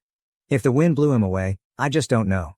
My neighbor contacted me and asked if I wanted the security footage because his wife is 100% on my side, so I'll probably find out once it gets sent to me. Comment 2. I want to acknowledge that this is a horrific situation, but saying I don't care if it was his ADHD isn't going to fix anything and will probably only make things worse. Talking and thinking about it like he intentionally tried to kill your child isn't either. With ADHD, you actually do not register things like this at all sometimes. Life expectancy for those of us with ADHD is actually significantly lower because many of us end up, often accidentally, killing ourselves. It is not the same thing as carelessness, but learning about ADHD a little deeper can help you guys be safer. Understanding how my ADHD works and using different than standard precautions, like my brain needs, has actually most likely saved my life. Lie out what you want from him. That's probably because he gets his ADHD better under control, whether that be through prescription medication or more homeopathic method, that you get a different place if possible, that he does not take your kids out in your front yard without you, etc. Also, neither he or the neighbor noticed, but you heard your kid from inside? Something seems off here. Were your neighbors just watching the stroller roll towards the street? Was your husband on the other side of your house where he couldn't see the stroller? Were you already walking outside as this unfolded? I'm trying to understand better what was going on here and why your husband or the neighbor did not notice, but you did from inside. People with ADHD tend to be incredibly good and quick to act in emergency situations, so this is especially weird. I'm absolutely not accusing you of leaving anything out or anything, but asking you to think about what your husband and the neighbor were doing that neither noticed. That smells fishy. This is a horrible situation. I lost a pet due to the inattentiveness of ADHD, but I can't imagine losing or even nearly losing a child. OP, that's why I'm waiting for the footage. It doesn't make sense how this all happened. I don't know how to explain my house. There's a huge window in the lounge room, it was open a little too, I can listen out, the neighbor's house is 2 houses away. We are at the end of the street near the main road that when you first walk into my house on your left there is the lounge on the right. The kitchen, when I got up I couldn't run that fast because I'm still healing. Sorry if this doesn't make sense. When I ran outside the neighbor's wife was running for the stroller but was still far away and the neighbor was helping my little girl off the road, that's all I seen. I'm just waiting for a response from them. My husband was just standing there, hands on his head, doing nothing. Comment 3, I fucking screamed when I read what happened. Are you okay? Like, did you get any more damage to yourself? You literally just had a baby. What the fuck was your husband doing? Like, being outside with small children, especially on a busy street, should be treated like watching babies swim because anything can happen in an instant. I hope you're okay. And also, DDK, but do you all have cameras in your house? I wonder how long your husband was talking to the neighbor. OP, I tore my stitches from the C-section and had to go to the ER while I was there. I made sure my baby girl got her knees and hands bandaged up. The crazy thing is, I didn't even realize I was bleeding until I was in my parents' car. My mom pointed it out. She panicked and took the baby boy back to their house, and my dad took me and my daughter to the hospital. Update 1. The neighbor's wife sent me the footage, and I really can't just wrap my head around it. So my husband was walking with the stroller and my toddler was in front of them when they passed the neighbor's house. My neighbor was outside, washing his car, and my toddler saw his pet cat and stopped to pet it. So my husband stopped. Left my baby on the road. He didn't even bother locking the wheels and walked all the way up the driveway, not even bothering looking back at the baby. He had his back faced to him for about 5 minutes before the stroller just suddenly started moving. I think it's because the road is on a hill kinda, or it could have been the wind. My toddler never went near the stroller. It couldn't be her. The stroller went down the road and my toddler. That's when she started screaming and running for it when she saw it. The neighbor started running after my daughter when she tripped. He tried to pick her up. That's when the neighbor's wife's car comes into frame and she stops and starts running back to the way the stroller is coming after that. You can't really see anything because it's all out of frame, but you can hear all the commotion. My husband just stood there the whole time, hand on his head with a blank stare on his face. He didn't even do anything when our toddler was crying from hurting herself. He only started crying when I confronted him. What should I do? I genuinely do not know what to do. I'm panicking. This was never the life I wanted for my kids. I don't understand why he was standing there. I have not even gotten a text or a call from him since I got sent the video. It's just been silent. I just can't get the sound of my daughter's screams. That's the sound that no mother wants to hear. I can't explain at the moment, but it felt like my blood went cold. And I just felt pure fear. I never want to watch the footage again. Update 2. Hey everyone, I posted here a while back about my husband nearly killing our newborn son. I wanted to give a quick update on the situation. After reading through the comments, I decided to go back to my husband. Many of you pointed out that if I left him, we'd end up with 50-50th custody of our kids, which I couldn't bear. So I made the difficult choice to stay, even though my love for him has faded. My plan now is to tough it out until our kids turn 18, and then leave. I'm terrified of getting pregnant again, especially since I'm not allowed to use birth control or get my tubes tied. My parents, who could offer support, are moving away, leaving me feeling trapped. Despite everything, my husband tries hard to make things right. He still treats me with affection and goes out of his way to create special moments for our family. Seeing him bond with our newborn and our daughter fills me with conflicting emotions. I know I can't stand being with him, but I can't bear to separate him from our kids either. He was so happy when we came back home, but I can't stand even looking at him. I feel some guilt because he still calls me by my nickname, looks at me like I'm the only girl in the world, besides our daughter, and he still continues our traditions, like when the kids are sleeping he will go get ice cream and our favorite snacks and sets up a fort on our bed to watch movies on our laptop. Even though I'm sacrificing my happiness, my priority is ensuring my children's safety and well-being. It's a tough situation, but I'm doing my best to navigate it for the sake of my family. This is a throwaway, so I'm gonna log out by update 3. As you can see from my previous post, I did go back to him and it was quite literally the biggest mistake I've ever made, but I felt like I really had no choice. No money, family moved out of state, a lot has happened the past couple of months, so it turns out my husband started taking meds for his ADHD. A couple of weeks before I was due to give birth to our son, he took my kids on a walk to cover up the fact that he was also on meth. He took my kids to meet his dealer apparently every time they went for a walk. Looking back at the footage now, it makes so much sense because of the way he was talking to the neighbor before everything happened. He was kind of leaning to the side. I talked to my neighbor, and I asked him if he knew that my husband was on drugs. He said he didn't, but he noticed that my husband looked a bit off recently. His wife works at a rehab clinic after a fight where I had to flee with the kids to the neighbor's house. She pointed out that the way he was acting was the way that people acted with drug withdrawal. My neighbor and his wife ended up helping me book a flight to my parents. I'm currently with them right now, and I have spoken to a lawyer that my parents are going to help me pay for. I think all the people from my original post that told me to keep the footage because it is going to come in handy. My husband keeps sending me videos of him shooting up and doing other substances. He keeps saying that they are going to fix him. He sent me a video of him standing in our kids' room. And he was just screaming at me, saying that it helped him cope with his addiction. He took a knife and stabbed both of our kids' mattresses. I am not going back. He even cut up the side of my bed. There's a comment from my previous post that has been sitting in the back of my mind and has been bugging me, I think. You know which one it was by relevant comment, saying I don't care if it was his ADHD isn't going to fix anything, and will probably only make things worse. Talking and thinking about it like he intentionally tried to kill your child isn't either.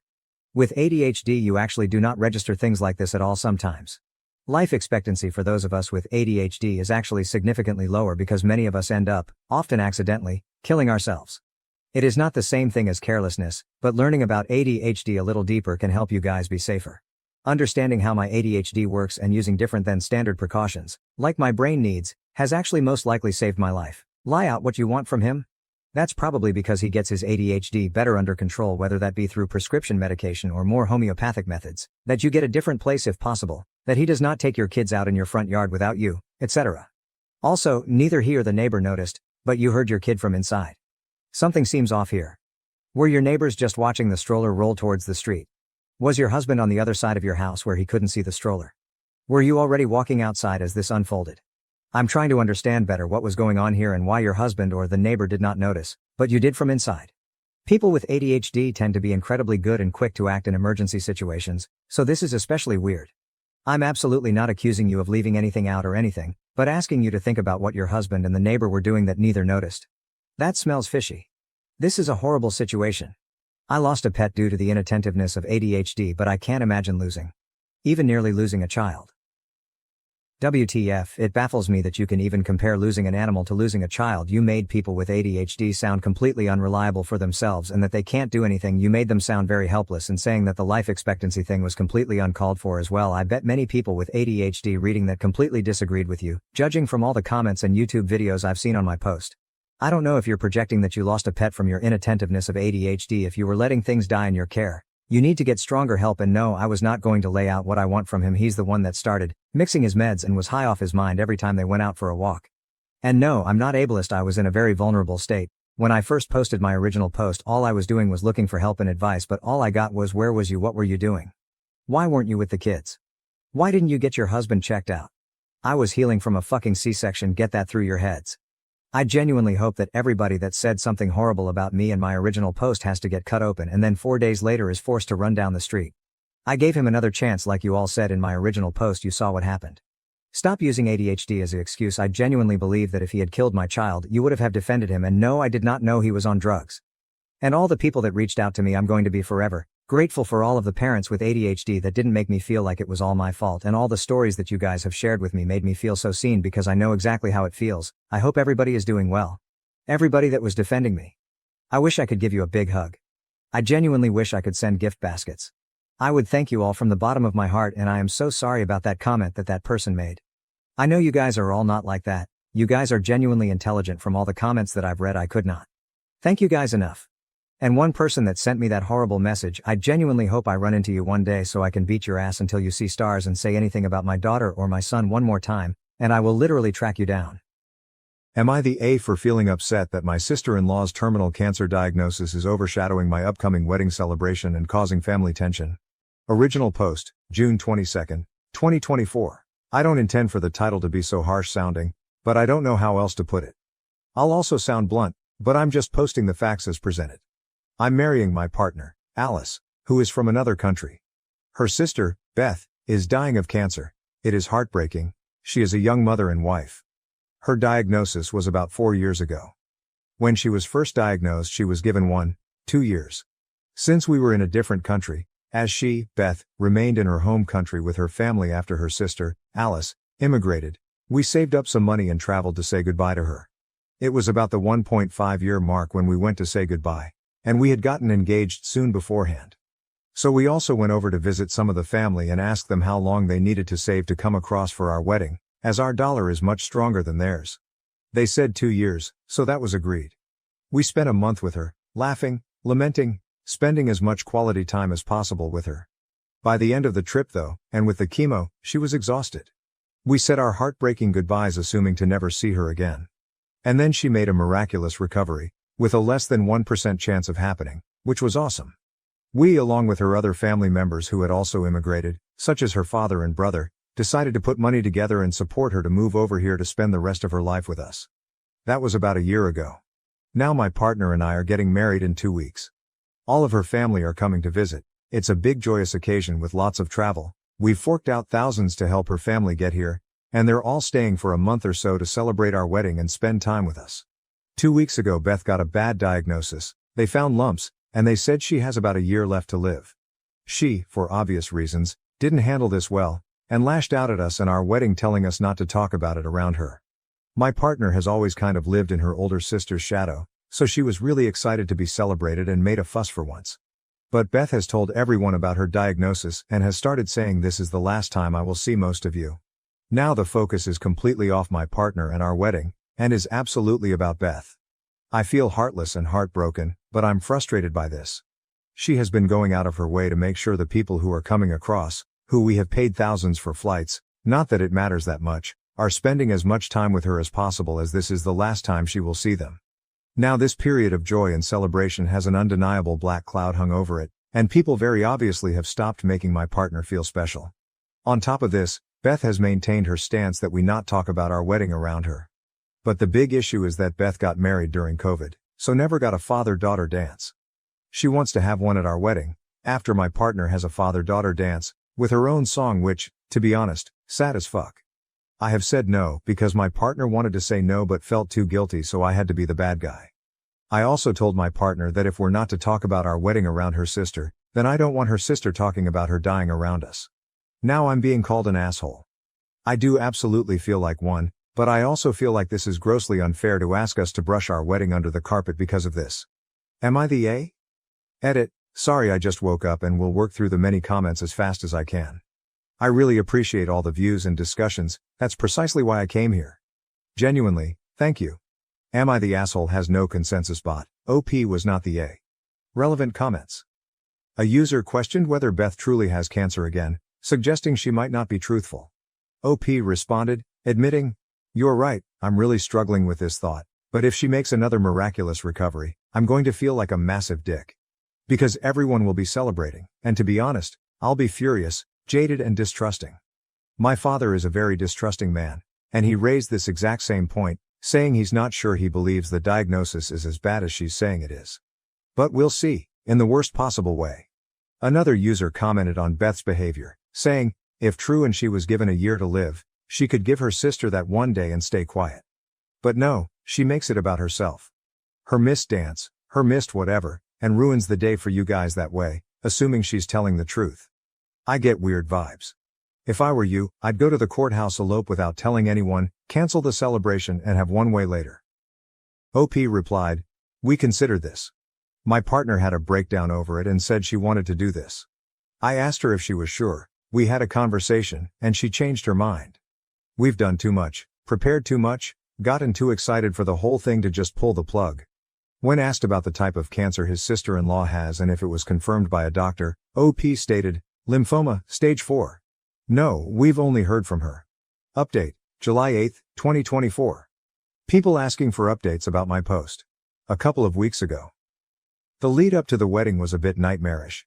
Sister-in-law tried to tell someone they couldn't come to the wedding because of something they said. They told sister-in-law she could only afford a really nice new car because she and her partner are staying with her dad, and he's paying all her medical bills. We curbed that by changing our seating plan last minute, asking the person to come, and he still came thankfully. Then the plan was to go up to the town the wedding was in for a few days for my wife to spend time with her family. We paid for her little brother and little cousin's accommodation because they couldn't afford it.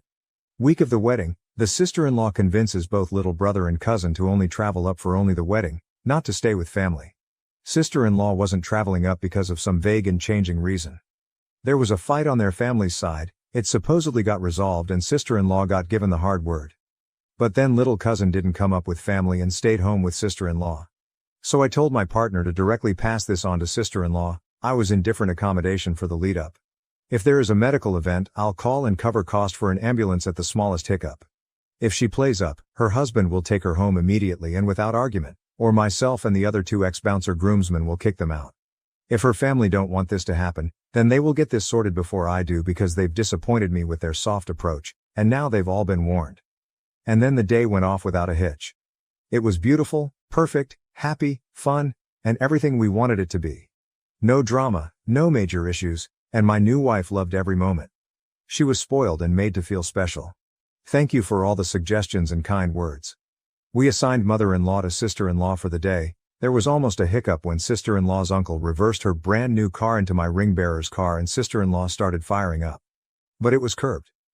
A beautiful day because of your guys' support, so truly thank you. Relevant comments. One commenter asked for more information. Did your sister-in-law and father-in-law dance? If so, what song? OP replied, they danced when the dance floor opened up to everyone, and they were happy with that. It was a happy song though. Another commenter noted, I personally didn't question it, but reading the other comments, I feel obligated to ask. Did you get confirmation that either diagnosis was real? OP responded, we have confirmation of the diagnosis but not the severity.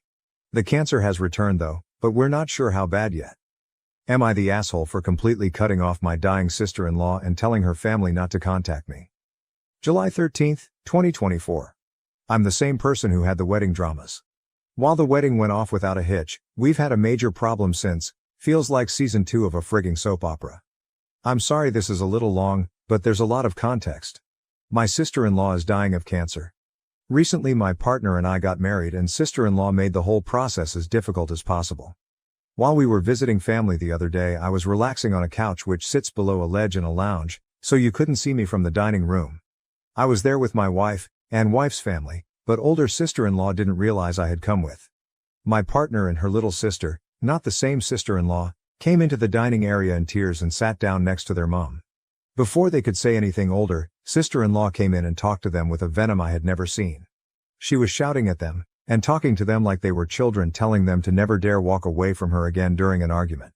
There was a viciousness at a level that I'd never tolerate being spoken to like, from anyone. The argument happened because we had come to pick up the nephew, son of older sister-in-law, from school so that sister-in-law could rest. I'll give more info on this fight in comment. Older sister-in-law told her family it's a privilege for them to babysit her child, and that if they're going to try and help then they need to do it how she asks, when she asks. She spoke to my wife like she was scum several levels below her. When I stood up, and older sister-in-law saw me, she jumped with shock and then immediately stormed out of the room. I stood up and said, we're leaving. In the car I said to my wife that if sister-in-law ever spoke to her like that again there would be harsh, firm boundaries put in place. Later we received a message from sister-in-law's husband saying we were being selfish and making the whole family visit about us and our wedding, which was what it was originally about when everyone planned to come. They were visiting for our wedding. The problem is that this has been happening for months, and I feel like an idiot because when my wife told me about it she downplayed it. Sister-in-law's family all keep saying, she's dying, it's affecting her mind. Or, let's just move past it so we can enjoy the time we have left with her, And sister-in-law's treatment of my wife has gotten worse, and worse, and worse. Sister-in-law keeps trying to convince people not to spend time with us while they're here. She exempts herself from family plans and then makes new plans excluding my wife, and tells people my wife is being greedy with others' company. My wife came home yesterday in tears saying she had considered driving her car off a bridge because of how much sister-in-law had broken her heart. My wife went to say goodbye to one of her uncles who was flying out, and sister-in-law apparently did the same thing as the day before but worse, according to a couple of the witnessing family members. I had to hold her while she sobbed uncontrollably for 15 minutes, asking me why her sister was doing this to her when all she had done was try to love her. This is the part that may make me an asshole. I put a message into the group chat I'm in with her immediate family saying, to cut a long story short, I will not talk to any of you until you start to hold sister-in-law accountable for her actions. Any promises of unifying our families was a lie until sister-in-law apologizes and shows she's going to cut this shit out. That my wife's unrelenting kindness is being exploited for weakness. That my wife is psychologically unsafe around her own family. That I swore in my vows to protect my wife, and that I have no interest in being a part of a family who treat each other like this. I said I'd be leaving the conversation. I don't want anyone to contact me unless it's to apologize to my partner and explain how things will be different moving forward, and not to add me into any group conversations. I blocked any form of contact access that sister-in-law had. My wife didn't want me to send the message because she didn't want to make things worse. I told her things were being made worse by her family's unwillingness to call out sister-in-law because she's dying, and my partner told me I can do what I feel I need to do, but her family will be upset with me. Now they've called a family meeting, and I've refused to go until my wife is apologized to and the family outright promises to hold her sister accountable. Her family are all very upset at me for saying what I said about our two families joining, and that I'm being harsh to sister-in-law who is dying. My own family think I'm being too harsh, except my dad and older brother who think I'm making the right choice. Am I the asshole? Additional information from OP regarding the first fight. OP. For the interested, the context for the first fight. Sister-in-law asked us the night before to pick up our nephew from daycare so that she could rest for the day. We told her we couldn't as we had plans to show family who were visiting some of the sites of our city. But we were actually done a lot earlier than we thought we would be, so we tried to call sister-in-law or her hubby. Both weren't answering, so we went to sister-in-law's house to check and see if she still wanted us to take him. She lost her shit saying that if we want to help her it's on her terms, that we should consider any time we spend with her son to be a privilege, and that we weren't to disturb her unless we knew she was open to us visiting. This was all said when she didn't realize I was there, and I deeply regret saying nothing at the time. I had hoped the family would put her in her place. Relevant comments. One commenter asked if it was possible that the cancer had spread to her brain, as it can drastically alter a person's behavior. OP responded, acknowledging that this was indeed possible and that he struggled with the thought. He empathized with the fact that his sister-in-law was dying while his wife was just starting her life, but he felt a strong protectiveness for his wife. Another user shared a personal story about their mother, who started to slip mentally before being diagnosed with cancer. She became paranoid, aggressive, scared and delusional. Initially, doctors thought it was early-onset dementia or schizophrenia. Eventually, a specialist suggested testing for cancer, which revealed the diagnosis, but it was too late.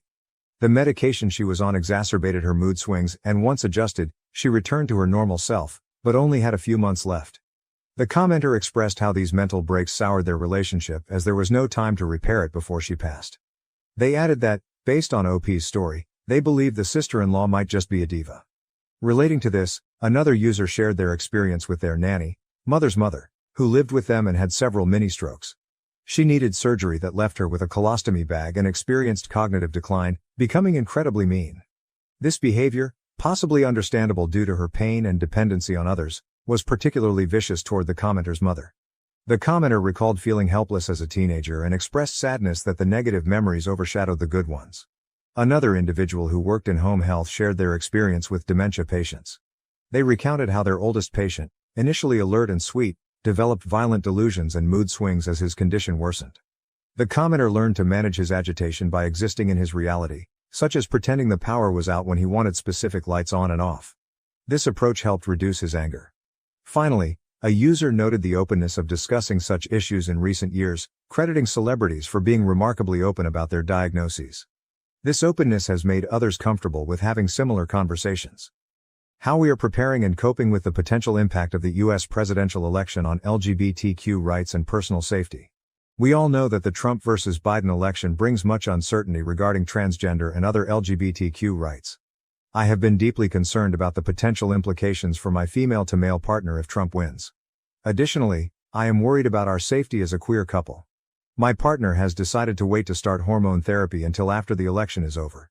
He says he will not begin testosterone and publicly transition if Trump wins. I support his decision wholeheartedly. However, I feel a great deal of dread for him if Trump wins, as I believe that starting hormone therapy would help him significantly.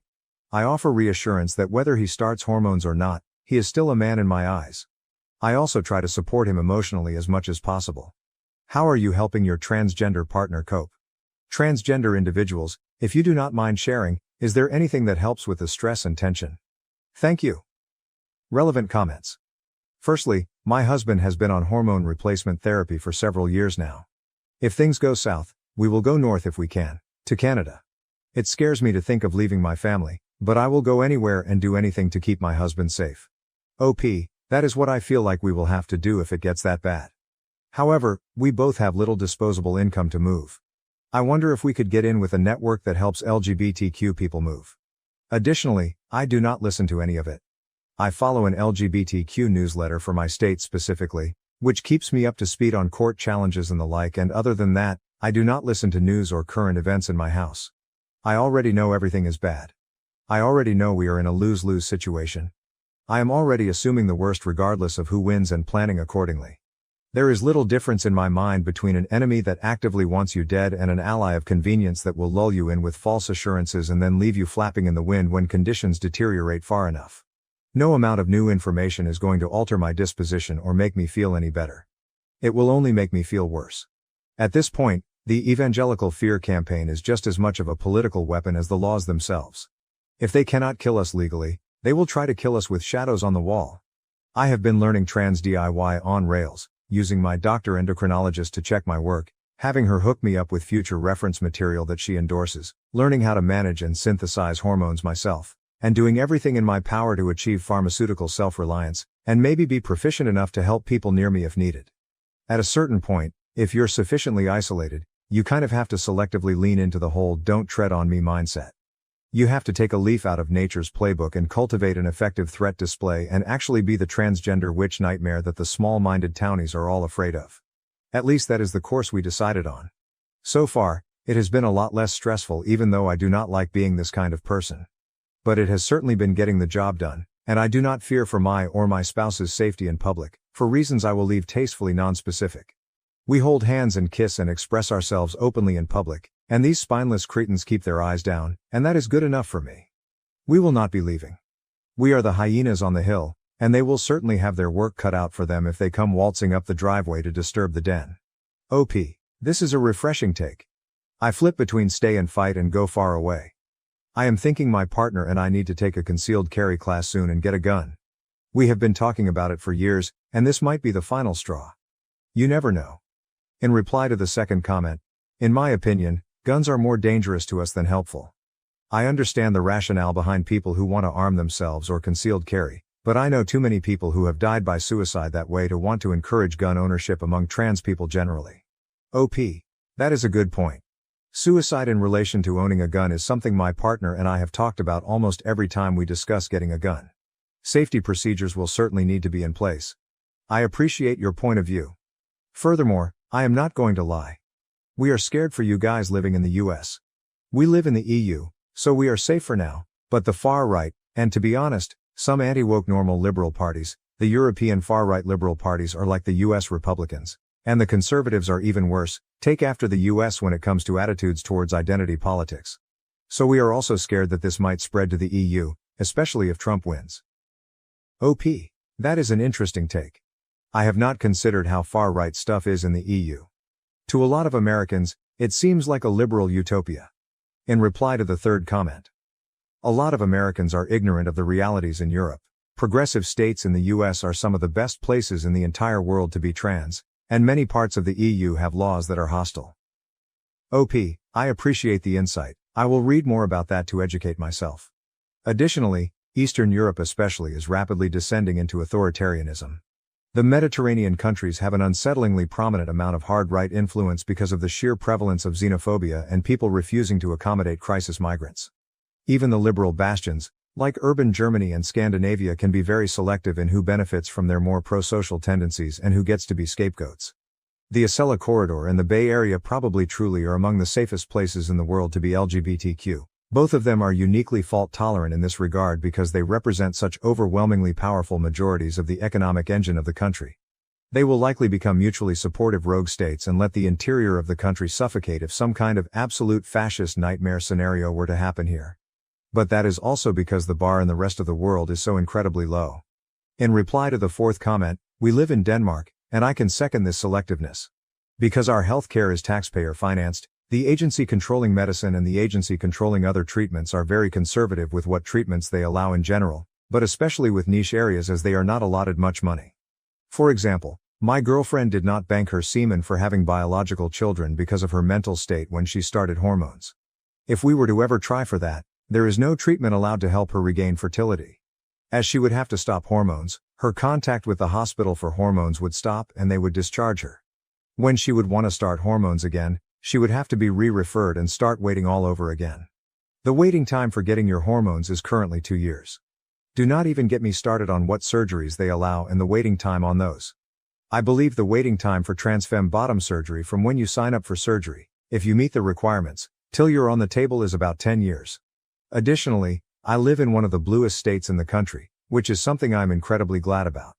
But I am frankly terrified of a Trump win, and especially of the possibility of the Heritage Foundation 2025 plan thing coming to pass because they are looking to explicitly come after LGBTQ+ rights on a national scale.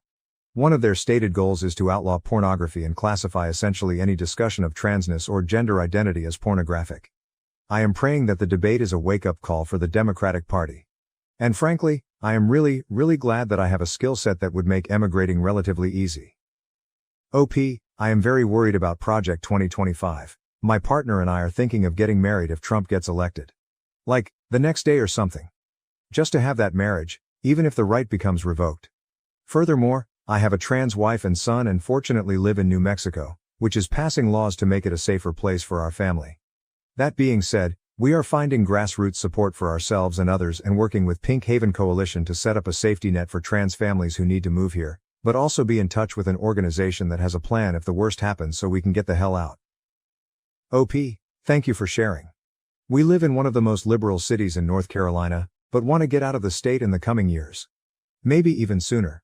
Lastly, people transitioned during the first Trump presidency, and they will transition during the second one. Putting your life on hold until US politics is good for trans people just means your life will be on hold forever. There is no place without rising anti-trans politics right now. It sucks, but that is the situation. There is no place that is going to feel 100% safe to transition. So you might as well transition as is and at least live an authentic life. OP, he is literally talking about there only being 2 genders, making it illegal to be anything else besides the gender you are assigned at birth. This is not about policy, it is about control. When he says he is going to do something, believe him. This fascist movement has plans to send people to camps. How well did it go the last time fascism started rounding up people? I am not trying to be all doom and gloom, but this is not hyperbole. Read Project 2025. It is not just about Trump, it will be implemented no matter who leads the GOP. I grew up Republican, and this party does not represent any of the values they claim to have. If you value democracy and want to keep our community safe, vote Democrat all down the ballot. I would completely understand if people want to see how the election goes before transitioning. Maybe taking HRT on a low dose can help alleviate the dysphoria. Top comments. Firstly, the whole issue that people do not seem to understand when it comes to Trump is that minorities are very afraid of this man. It makes perfect sense that we are because he has already persecuted one kind of minority, that being immigrants. I can very much see him doing much more to harm other minorities such as black people, Mexicans, transgender folks, and the rest of the LGBTQ community. Project 2025 is a very scary thing that could become a reality, and if it does, I fully understand why your partner would not want to transition. As a trans man myself, I share these fears. OP, thank you for understanding his perspective. He and I are very afraid of a Trump presidency. Trump and his supporters want to terrorize minority people of all demographics. We have experienced very poor situations in life where we have been mistreated for being a queer couple. It was very hard on us and borderline traumatizing. I want him to medically transition on his own terms and will support him however possible. And of course, he is already man enough for me. A reply to OP, I understand the fear as my girlfriend and I are currently in a red state that does not support LGBTQ except for in very few select areas of our state. I try my absolute hardest every time we go out in public to pass as much as physically possible because the last thing I want to happen is for me or her to get hurt or worse just because we love one another. It really is a reality that I think a lot of people do not realize happens. Just because you do not see it on the news every day does not mean it is not happening to people, you know? Additionally, we live in a very blue area, but since day one I have asked my wife to carry a concealed weapon for protection. Secondly, we both work great jobs from home, so relocating would not be an issue financially. She has not decided on name changes yet, nor is she out publicly to many people and is still presenting as cisgender, but I guess that the election will determine our next steps. Furthermore, I am not going to lie, we are scared for you guys living in the US. We live in the EU, so we are safe for now, but the far right, and to be honest, some anti-woke normal liberal parties, the European far-right liberal parties are like the US Republicans, and the conservatives are even worse, take after the US when it comes to attitudes towards identity politics. So we are also scared that this might spread to the EU, especially if Trump wins. OP. That is an interesting take. I have not considered how far-right stuff is in the EU. To a lot of Americans, it seems like a liberal utopia. A reply to the third comment. A lot of Americans are ignorant of the realities in Europe. Progressive states in the US are some of the best places in the entire world to be trans, and many parts of the EU have laws that are hostile. OP, I appreciate the insight. I will read more about that to educate myself. Additionally, I am not going to lie. My anxiety is through the roof, and I have been unemployed, struggling with the idea that my existence might become outlawed in this country. I have spoken to my roommate half-jokingly about potentially having to seek asylum in Canada if Trump wins. It is a rough time. As a partner, I think you're doing a great job staying actively aware of the harsh realities of what is happening while also supporting and being there for your partner. I am sure it is a huge comfort to have you there validating his experience. I know in my own life, the most frustrating thing for me is being told that I am being dramatic by cisgender heterosexual folks who have a lot less to lose in this election. You sound like an amazing person to be in his life right now during such a difficult time. OP, yes, I am really anxious too. I think about it every day, but I try to push it out of my mind so I can do my work. It is so upsetting when cisgender heterosexual people do not care about the election. It matters for all, but especially minority groups. They need to have some empathy. I am a cisgender, white, female, so I have privilege of my own. I do have autism, but I am able to work and do schooling with little professional support. I try to influence my coworkers and others to no avail. Furthermore, I am honestly concerned for the both of us. I am a non-binary lesbian married to my male-to-female partner. I am also sterilized, and we are both child-free. Her egg cracked after we got married, and she has been on hormones for a year now. She even started progesterone not too long ago. We would not have enough money to move anywhere if we had to, and it does not seem like she would want to escape anywhere. I think she told me she would stop hormones if she is not able to get them anymore. But I personally want to find a way to keep her on them if they become inaccessible. Of course, I do not want to risk her safety in any way, and I will always see her as a woman no matter what, but I just want to do whatever it takes for her, you know? Like, would there even be ways to still get them or make them somehow? But regardless of what happens, I will defend her and protect her with my life. She is my soulmate and has been since we first met. We live with my wife's friend after her abusive relationship. Recently, I've noticed that she's intentionally trying to get close to me. I, 33, have been married to my wife, 31, for 6 years and we have a 3-year-old kid. We are very happy together and I am lucky to be married to a very kind and smart woman. My wife's best friend Anna, fake name for anonymity, has been living with us for the last 6 months. I wanted to talk about Anna to give a full context of why I'm making my decision. Anna has been my wife's best friend since school days. Anna was living in the city with her boyfriend, and we live in the suburbs of that city. They seemed happy together and were in a relationship for 2 years. However, my wife noticed bruises on Anna's hand last year and asked her about it. Initially, Anna dismissed it as work-related injuries. My wife kept on probing, and we learned that Anna was in an extremely toxic and abusive relationship. Her boyfriend lost his job last year and became extremely controlling and abusive towards her. He constantly accused her of cheating. Anna denies it, made her link her phone messenger to his computer and started micromanaging finances. There was an incident of domestic violence that was the final straw in my wife, and I had to rush to the hospital to look after Anna. Since Anna's parents are mostly absent from her life, my wife asked me if Anna can stay with us for a few days. We are 3 people living in a 4-bedroom house and have 2 spare guest rooms. I of course agreed to it and told her that Anna can stay with us as long as she wants. I think the incident completely broke Anna and she would just start crying randomly and completely shut down. It was really sad to see Anna in that state. She had to leave her job due to mental issues and stayed at home in the room all day. My wife is very kind and took care of Anna like she was family and made sure she felt loved. Anna is also thankful to my wife and I to help her in her worst time, and helps around the house and with our kid, though we never leave him alone with Anna. Anna, now is coming back to normal, smiles sometimes and has started looking for a job again. Now on to the incident. Last Friday, my wife and I went to work as normal and dropped our son at daycare. I had a doctor's appointment at noon and came straight home from there as I did not have a lot of work in the office. I made some lunch, and then went to my room to sit in my bed and reply to all the emails. Anna was in her room, and I did not talk to her after I came home. Around 2 p.m., I heard Anna's room door open and her walking in the hallway. Suddenly, our bedroom door opened and Anna walked in topless and just in her underwear. I was shocked and not sure how long I was staring at her. But after a few seconds I blurted out, "I am sorry." And she quickly covered herself with her hands. She was apologetic and started explaining herself. She said she just wanted to borrow my wife's clothes because her laundry was unwashed. It was super embarrassing to have a conversation with her in that state and I looked away. She again apologized and then went out of the bedroom. The incident lasted less than 2 minutes. After a while, she again came back into our bedroom, fully dressed, and apologized for the incident. She said it was really embarrassing and she did not know anyone would be home. I said it's okay and I should have told her I was back early from the office when I came home. She asked me to not mention the incident to my wife. She said she felt embarrassed when she walked around the hallway without clothes and that I saw her in that state. I said it's okay and let's forget about it. I have not told my wife about the incident and it's been 5 days. It was just a benign incident, but I somehow feel guilty about the whole thing. I feel more guilty that I am lying to my wife by omission of the truth. However, I feel that if my wife takes it the wrong way, it may strain her relationship with Anna, and I really feel bad for Anna for what she had to go through. I also do not want to make Anna uncomfortable in our house by telling my wife about her barging into our bedroom in that state. Am I the in this case for not talking about this incident to my wife? I am afraid that if Anna tells it to her first, it will make me look really bad and guilty. However, if I tell her, I do not want her to blame Anna for any of this and not help her in time of her need. Can someone please help me on how I can tell my wife about this? Relevant comments.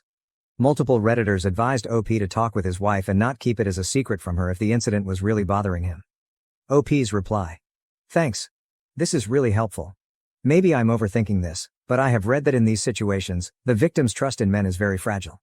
Would it be horrible if I told my wife after I told Anna I would not mention this incident? Should I talk about this with Anna first? Comment 1. You would be the asshole if you do not tell your wife.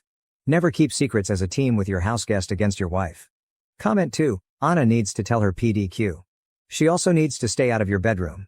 Do not keep the secret, that's what will destroy your relationship. I'll try to give Anna a pass, but some small part of me thinks she knows what she's doing and asking you to keep it a secret is part of that. Update 1. I wrote a post yesterday about an embarrassing situation that happened between my wife's best friend who is currently staying at our house. I was not sure how to bring it up to my wife and you guys really helped me a lot in understanding the urgency of telling my wife. I also got some cool ideas on how to bring up the subject without making it awkward for anyone. For everyone saying Anna was doing it on purpose, I did not agree with it as I'm an extremely average-looking person and women don't chase me. However, things since last night have been just crazy and I think I'm spiraling a bit. Sorry for the long post. So I decided to tell my wife last night as soon as she came home about the incident. I like the idea of jokingly bringing up casually so that we both can laugh about it and then forget it. Last night, when my wife came home, I made sure I stayed in our bedroom. I asked Anna if she could stay with my kid downstairs. As my wife was changing, I asked her if Anna still borrowed her clothes. Anna had to borrow them regularly when she first moved, long story. My wife told me yes and she has told Anna she can take anything from her closet if she needs it. I asked my wife if Anna told her about the funny incident from Friday. My wife said no, and I told her the whole story about how I came home early, and Anna came in the room almost naked to get her clothes, and how embarrassing it was for both of us. As my wife was listening to this, she completely froze and turned pale. She started murmuring in Spanish, which is her and Anna's native language. I don't understand Spanish really well, but I understood the words hombre casado and otra vez. I asked her if she is okay and she sat next to me and asked me to explain everything in detail. I just told her it was nothing and she must have not heard me coming in. I was trying to laugh it off, but my wife had water in her eyes. I kept on telling her it was not a big deal, but she kept on asking me for more details. She asked me how Anna talks to me. I told her that Anna barely talks to me since she moved in except few words here and there. My wife then asked me about 3 weeks ago when my wife had gone to visit her parents for 4 days. Anna did not want to go with her and stayed back.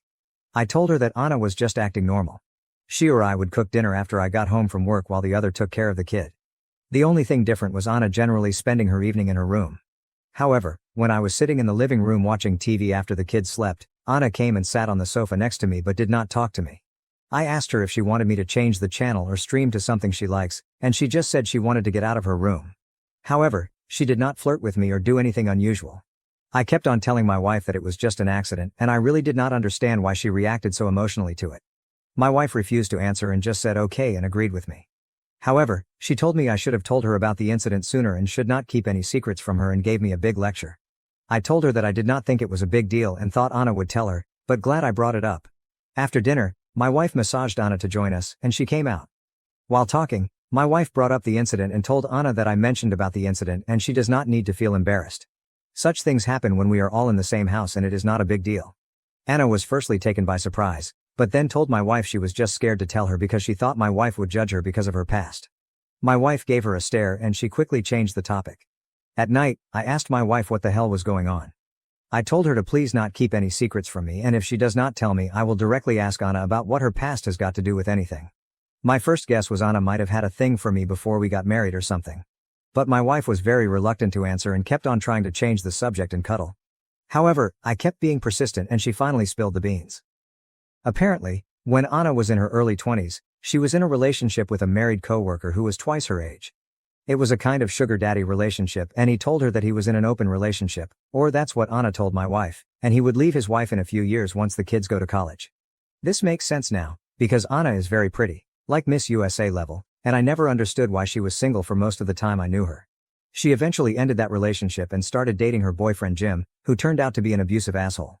My wife said she suspects Anna was still involved with the older guy while in relationship with Jim, which explains why he kept on accusing her of cheating. That is why my wife became emotional when I told her what Anna did, because she was worried Anna has no boundaries regarding married men. My wife said that Anna always looks up to us and praises me for being such a loyal partner and how lucky my wife is. My wife was worried initially when she brought Anna home, but her actions from the time when my wife was away clearly show that she respects the boundaries, and it must have been an accident. My wife told me she is grateful I let Anna live in our house and observe what a healthy and happy marriage looks like. This morning was even more weird. I got up early as I could not sleep well and went down for a cup of coffee. After 5 minutes, Anna walked into the kitchen and told me she was relieved my wife did not overreact to Friday's incident. She said I am a good husband and gave me a hug and peck on the cheeks. She has never hugged me in the last 6 months. She seemed to be in a happy mood and was making small talk with me while having coffee. I cannot believe my wife did not tell me such a huge detail about Anna for all these years. It's completely possible she cheated all through the relationship with Jim, and my wife is just covering for her all along. She even kept it a secret from me, after giving me a lecture about how we should never have secrets. And I don't know what else she is hiding. Everything just seems very confusing at this point. I feel angry at my wife for lying to me all these years for Anna. I also now see Anna differently. I am also worried that me trivializing the incident to my wife might have sent wrong signals to Anna. Relevant comments.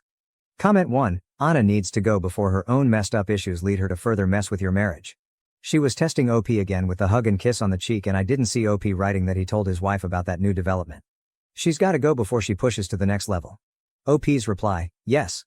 I am also a bit mad at myself for trying to casually describe the event as some of the Redditors advised and not talk about the fact that she was in the room for a lot longer.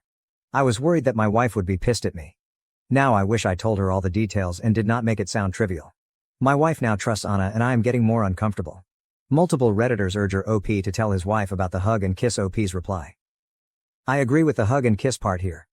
It is not uncommon for my wife's friends to kiss me on the cheek when they meet me. I am not from that culture, and initially it used to make me uncomfortable. But something about today morning with Anna waking up so early, coming down in her bedclothes and sitting with me rubbed me the wrong way. I am not able to point out exactly what, but she was acting differently. For lack of a better word, she looked happy for the first time since she moved into our place. I have not told my wife yet.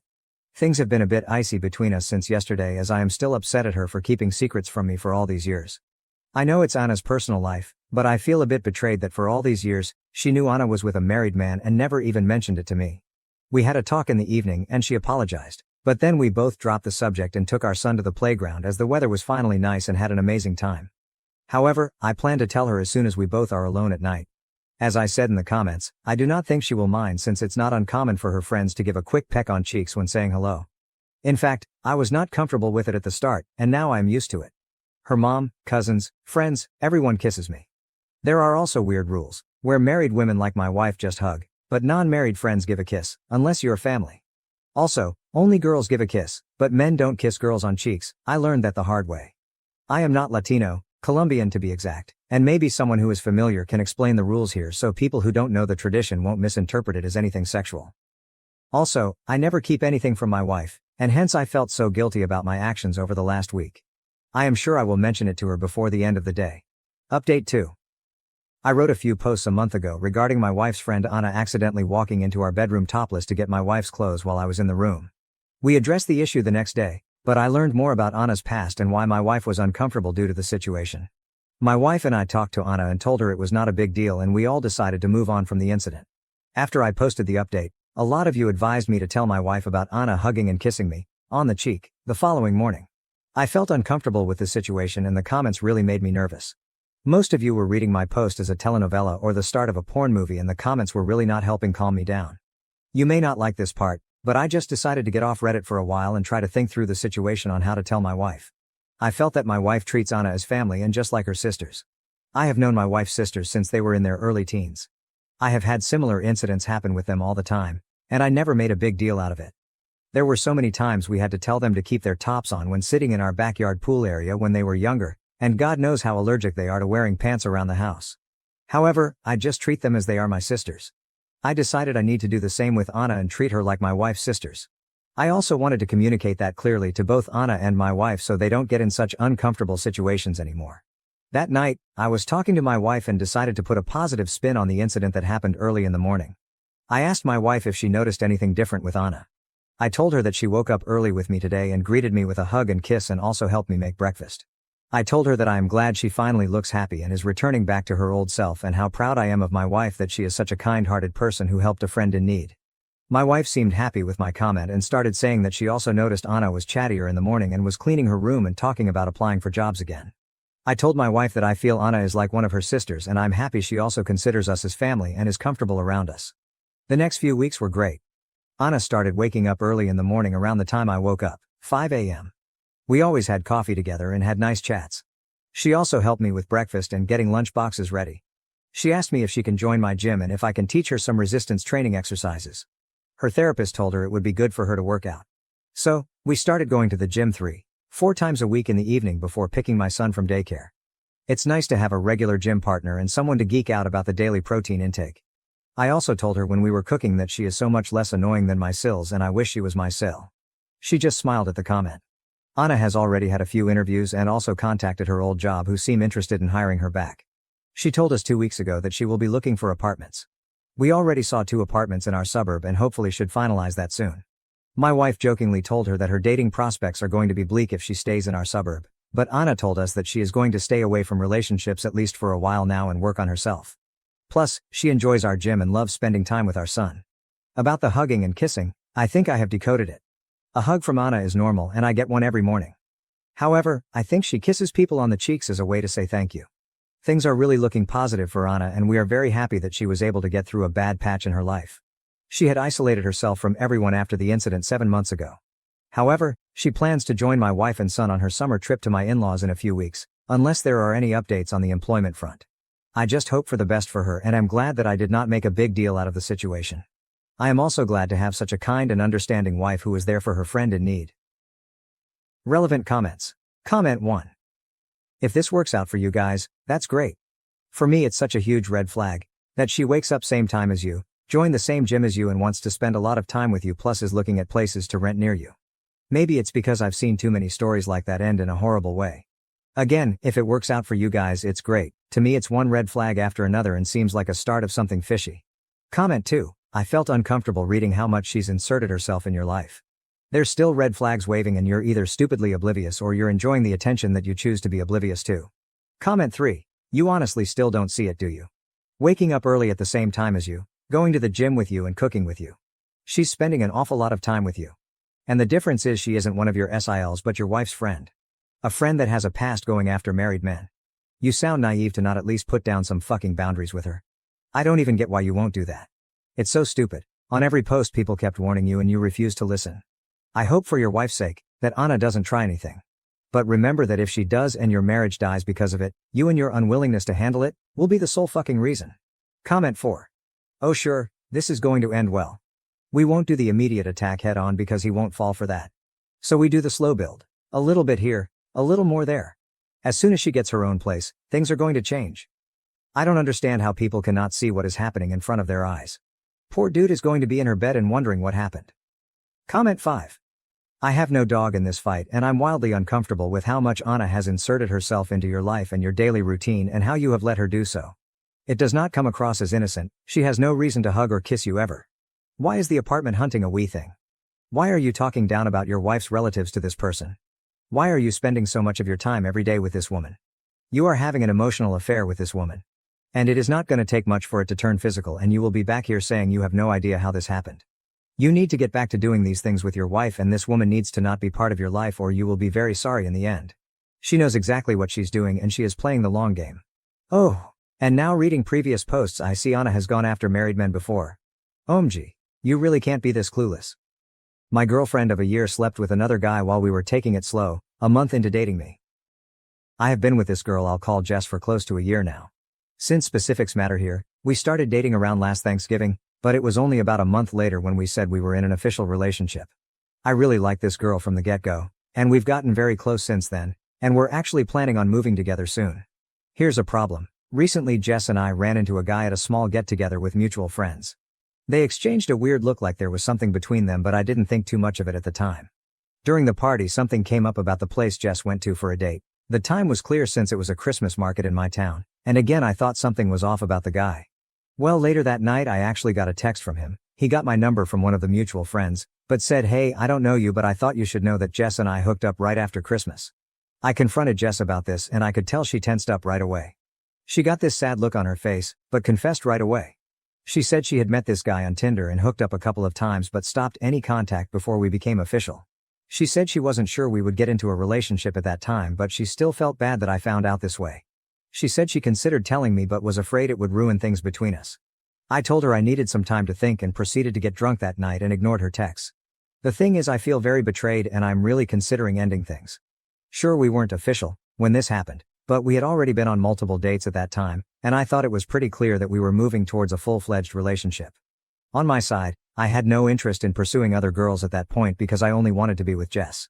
And on her end she was definitely hinting at us evolving into a couple and strongly hinting at exclusivity. The other part that kills me is that during this early stage, Jess specifically said she wanted to take things slow physically until we knew each other better. But during this same time she hooks up with a guy she barely knew from Tinder. When I asked her this, she said it's different because she took it slow with me specifically because she thought we would get into a relationship, but it was somehow different with a casual hookup. That logic makes zero sense to me. I don't really want to talk about it with my friends because I think they would hate Jess if they end up staying together. But I would like to hear opinions here. Would you stay in a relationship like this if things were going well but the beginning was so shady? TL.er. My GF met up and hooked up with a guy while we were dating but not officially while she was taking it slow with me. Relevant comments.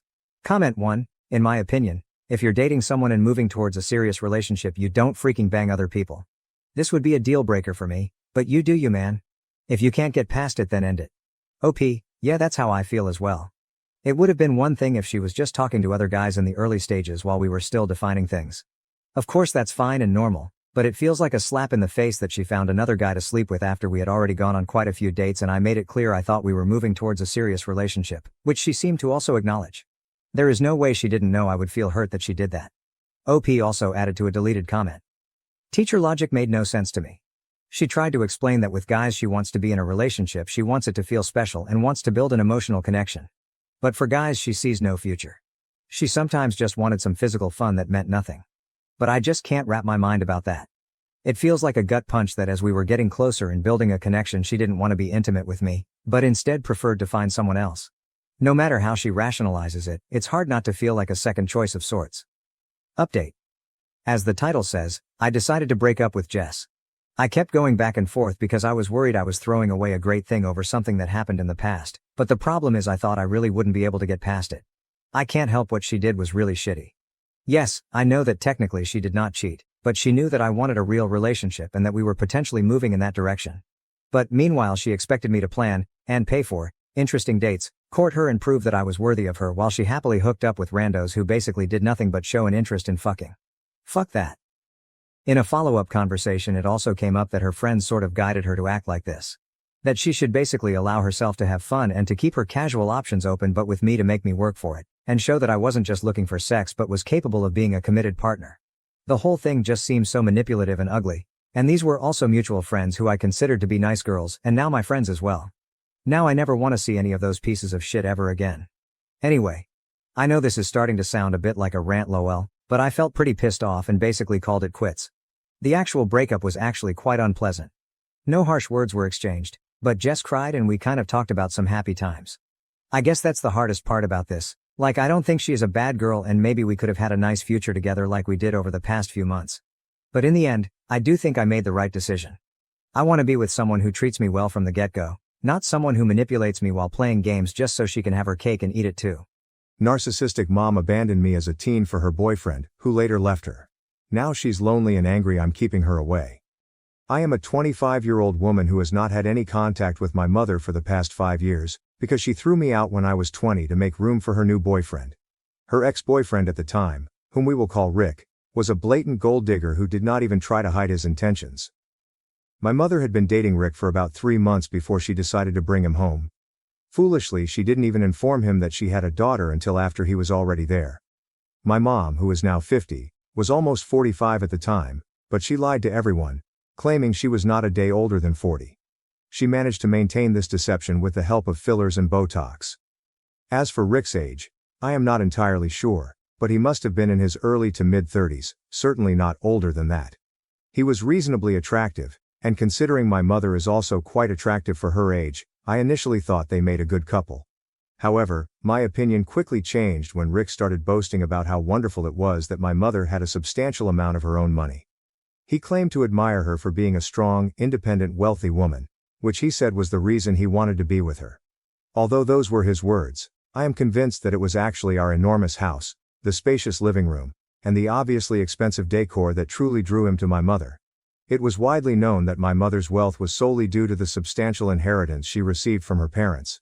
She was an heiress, and that essentially defined her existence. She never had a career of her own. So while it was true she was wealthy, I found it hard to see her as strong or independent. She never had to lift a finger for anything in her life. Her parents had built a successful company from the ground up, and upon their passing, the company was handed over to her uncle, who has been managing it ever since.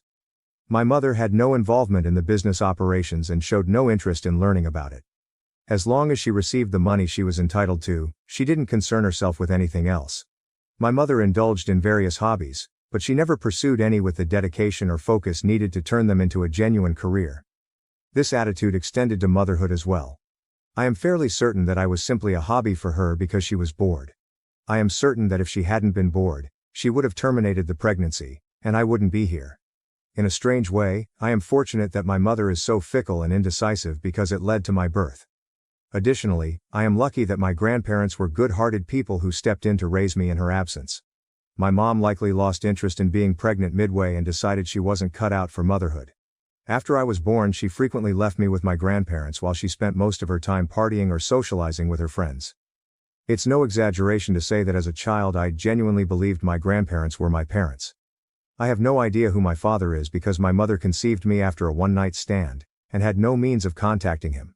So she simply didn't. Fortunately, my grandparents were affectionate and nurturing individuals who never made me feel the void left by my absent parents. I never knew my father, and my mother never allowed me to build a relationship with her. So my grandparents were essentially my only family. For a time I was content with this arrangement. However, my grandmother passed away during my junior year, and a couple of years later, my grandfather also passed. This left me devastated, as I felt I had lost the only people who genuinely cared about me. Thankfully I still had my uncle, who stepped in to support me.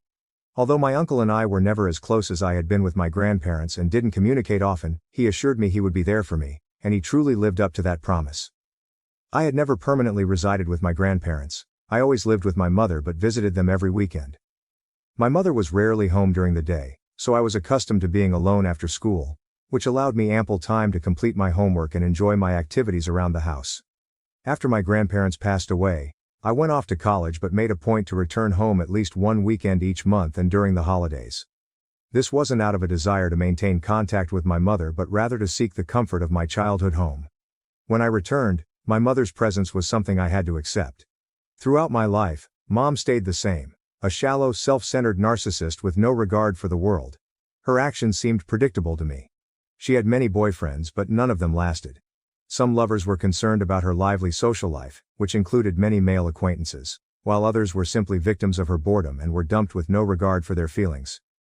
I had encountered many of my mother's boyfriends, and each breakup was marked by loud arguments and shouting that I could clearly hear from my room, which was directly above the living room. My mother never seemed to make an effort to keep any of them around, likely because she didn't care enough about them. However, when she began dating Rick, it was the first time I couldn't predict what would happen. Everything changed with him, and it was surprising that my mother didn't realize he was a gold digger, especially since she usually spotted such things easily. I previously mentioned that my mother brought Rick home for the first time after 3 months of dating, coincidentally on a weekend when I was there. When I politely greeted him, Rick looked confused because he hadn't expected my presence. It was only then that my mother informed him she had a daughter, which visibly unsettled him for a brief moment before he regained his usual charming demeanor. Despite his charm, I could immediately see through Rick and knew he wasn't genuinely interested in my mother. Throughout dinner, his primary focus was on how fortunate he was to have found such a wealthy and independent woman. He couldn't stop praising her beauty and independence, emphasizing how impressed he was to have won her over. It was clear he was trying to flatter her, and unfortunately, it was working. Rick was particularly interested in my mother's riches, which appeared to impress him the most. It was brutally clear that his primary interest was her money. After supper, my mother told me that she had invited Rick to stay with us for a few weeks since he had recently lost his job and needed a place to stay before his landlord evicted him. Suddenly, his excessive flattery made sense. He needed a place to stay, and my mother was his ticket to free lodging. I wanted to warn my mom, but I usually refrained from commenting on her relationships, because I believed she knew what she was doing. Additionally, we didn't have the kind of relationship where I felt comfortable discussing such matters with her. I chose not to say anything because I wanted to give Rick the benefit of the doubt, unaware that this decision would ultimately backfire. A few weeks went by, and I didn't return home until the following month. Since my mother and I didn't stay in touch while I was at college, I had no idea how things were progressing between her and Rick. When I finally came back home, I discovered that Rick had essentially taken over my mother's house, transforming it into a complete bachelor pad. Surprisingly, my mother didn't seem to mind at all. The place was a mess, but she assured me that the housekeeper would have everything cleaned up by the next morning. While this was true, it was still unexpected, given that my mother had always been a bit of a neat freak. Once again, I felt it wasn't my place to comment on the situation. Throughout the weekend, Rick and I didn't interact at all, and I hardly left my room. Just like every other weekend before that, I only stayed for 2 days and had no intention of engaging with anyone. I kept to myself, staying out of everyone's way and focusing on my own business. The only times I went downstairs were for meals, and even then, I would just take my food back to my room to eat alone. To clarify, I had not spoken to Rick at all throughout the weekend, yet he still had an issue with my presence and disliked that I had come home. On the day I was supposed to leave, my mother came into my room and said she needed to discuss something important with me. This was unusual since we typically had nothing to talk about, so I anticipated bad news, which it indeed was. She explained that she would prefer if I didn't come back home after that month because Rick felt uncomfortable having me around. He claimed he wanted it to be just the two of them and that my presence over the weekend had completely ruined the vibe. Apparently, he thought he and my mother had a good rhythm going, which I had disrupted by coming home in the middle of the month. He felt suffocated by the family atmosphere and wasn't ready for that kind of environment yet. It was obvious to me that Rick was bluffing.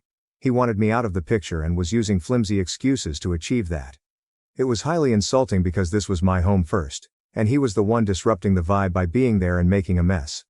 I decided to ask my mom when Rick was planning to leave since he wasn't supposed to stay there permanently. She had initially said he would stay for just a couple of weeks until he found a new job and got back on his feet. Unfortunately, that question set my mom off, and she snapped that it was none of my business. She emphasized that it was her house, and as an adult, I needed to clear out and stay away.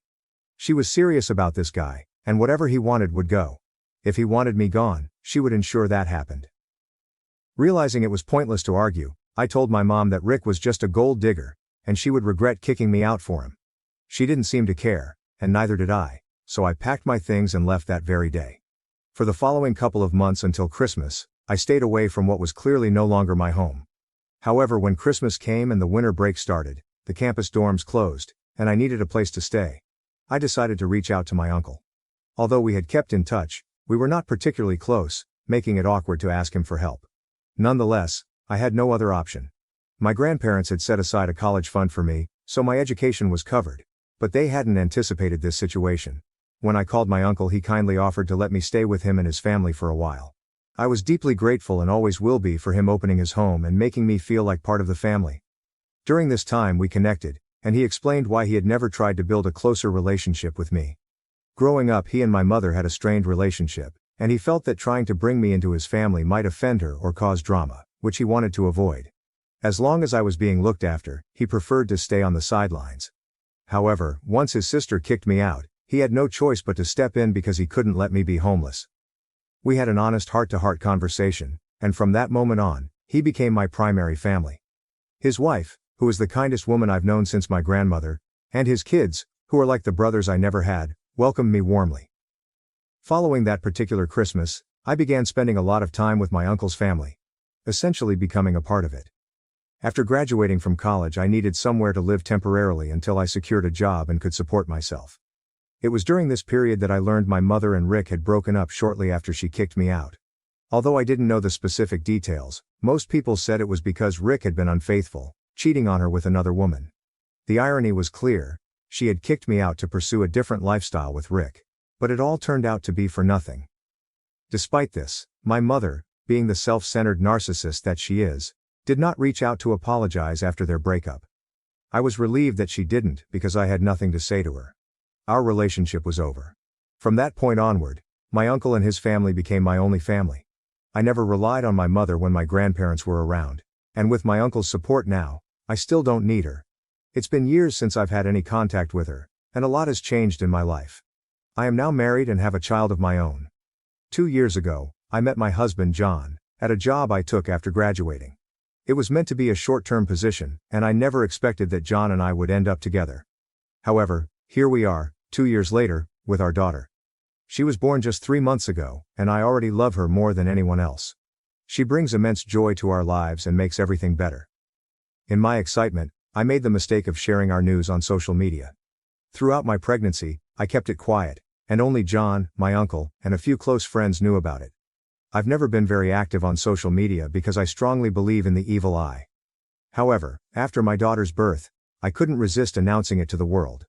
Posting about my daughter's birth on social media turned out to be a mistake, because it led to my mother discovering that I was pregnant and had given birth. After 5 years of no contact, she finally reached out to me. This happened last week, and I had mixed feelings about it. She sent me an email, mentioning that some of my family members had informed her about the baby. She expressed a desperate desire to meet her granddaughter. The email was quite lengthy, and my first action was to check if she had included an apology. Unfortunately, there was none.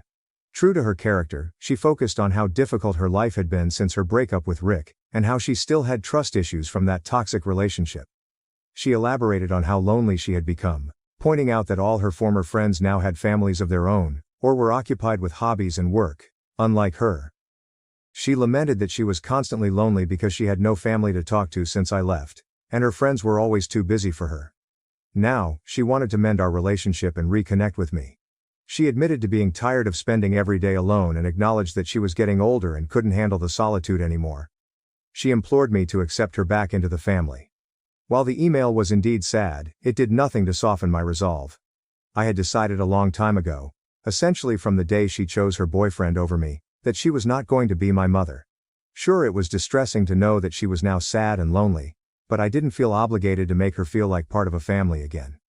She had 25 years to make me feel like I was part of her family and genuinely her daughter. But she never did. She was always too engrossed in her own life, and now I am engrossed in mine. She never treated me like her daughter, so I don't feel compelled to treat her like my mother. It's as simple as that. The email was also infuriating. She never once thought it necessary to apologize for what she did. It was absurd that she wrote an entire page about her suffering without considering how difficult it must have been for me to grow up with a mother who didn't care about me. Yes, I was fortunate to have grandparents who loved me and an uncle who looked out for me, but that doesn't replace a mother's love. For years as a child I wondered why I wasn't good enough for my mom and tried everything to win her over. It wasn't until middle school that I realized it wasn't my fault, it was hers. But those years are gone, and I will never stop wondering why she even had me if she wasn't interested in being a mother. There was no apology for any of that, and I might have been able to overlook it, but she didn't even consider it necessary to apologize for kicking me out of her house 5 years ago. She knew how challenging it would be for me since I wasn't close to my uncle at that time, and my grandparents were no longer around, yet she seemed indifferent to all of it. Her only concern was her own happiness and Rick's. After reading that email, all the anger and frustration I had been allowing to build up inside of me just bubbled up to the surface. Instead of just ignoring the email, I decided to respond to it. Let me just tell you guys, it was not a nice email that I wrote out to her. I called her all sorts of derogatory names and said that she was not even fit to be a part of society, let alone be a mother. I expressed that I would have preferred being an orphan over being born to someone like her who had no respect for herself or anyone else. I told her she deserved Rick because he was just as shallow, stupid, and selfish as she was. It was unfortunate that the two narcissists didn't stay together because they truly deserved each other. I made it clear that I would never allow her to meet my family because, despite our blood relation, I wanted nothing to do with her and intended to keep it that way. I sent a very angry email without bothering to hold back. Of course, my mom was pretty shocked and upset because of it. Within a few hours of that email, I heard back from her, and she said exactly what I had thought just a few minutes after sending that email. She said that if I was that mad at her, then I shouldn't have responded to her email at all instead of saying those horrible things to her. She told me that she knew she had made a lot of mistakes as a mother, but this was her trying to make the situation better between us by reaching out to me after so many years, and trying to be a part of her granddaughter's life. But if I didn't want that, I could have just said so instead of taking things so far and saying such horrible things to her. Honestly, I feel like a kind of jerk because of the things that I said. It wasn't even as though I had used nice language in that email either. It had been a really nasty curse-filled email, and I really regret sending it. I could tell from her response that she was very upset and angry, and I feel kind of bad because I know for a fact that she is really old and lonely now, and that email couldn't have been easy to receive. I feel like I owe her an apology, but at the same time, I don't want her to get the wrong idea.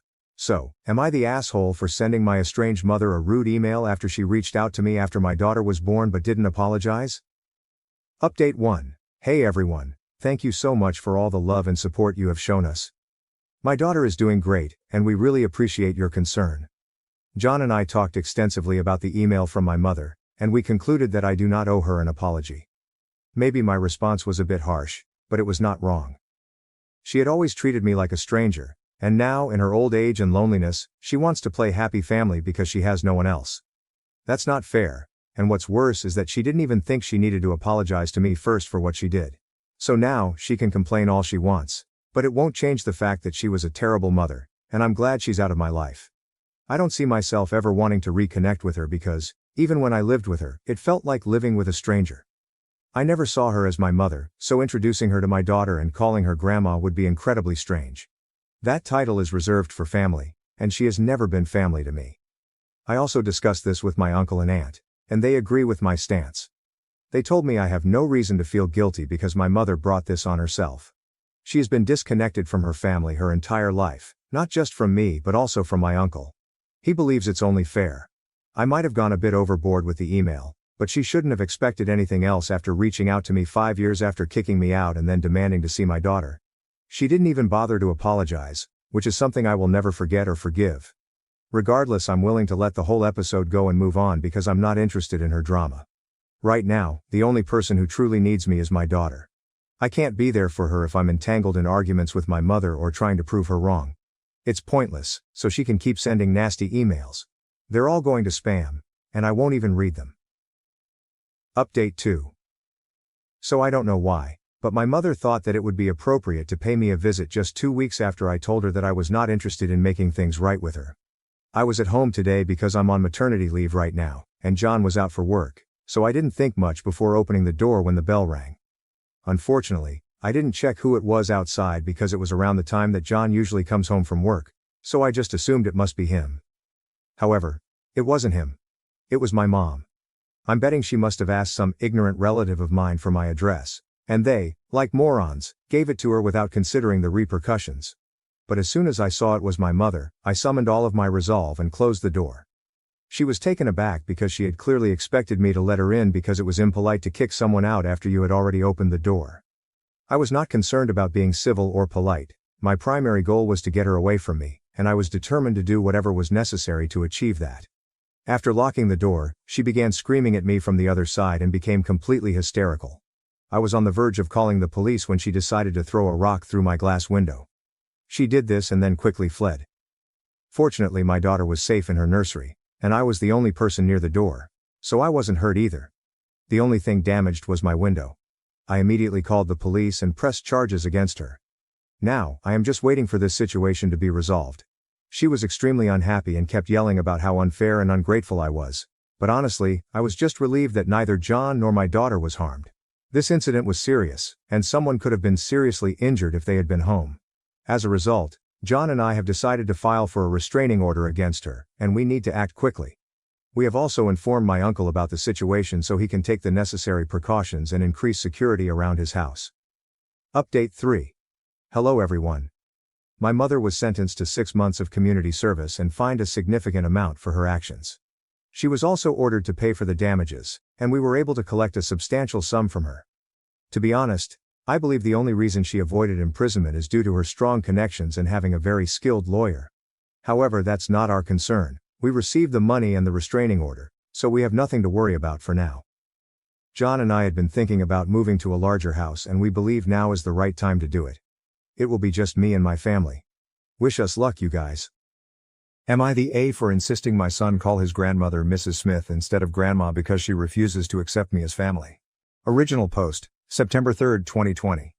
My relationship with my mother-in-law, Mrs. Smith, is crap. She's cold to me because I kept my last name, Miller. She says I'll treat her like family when she wants to be part of it. She calls me Jake's friend. My husband Jake loves me all the same. He doesn't bother standing up to her because it's a way for her to start a fight. We rarely talk to her. She makes no effort. Neither do we.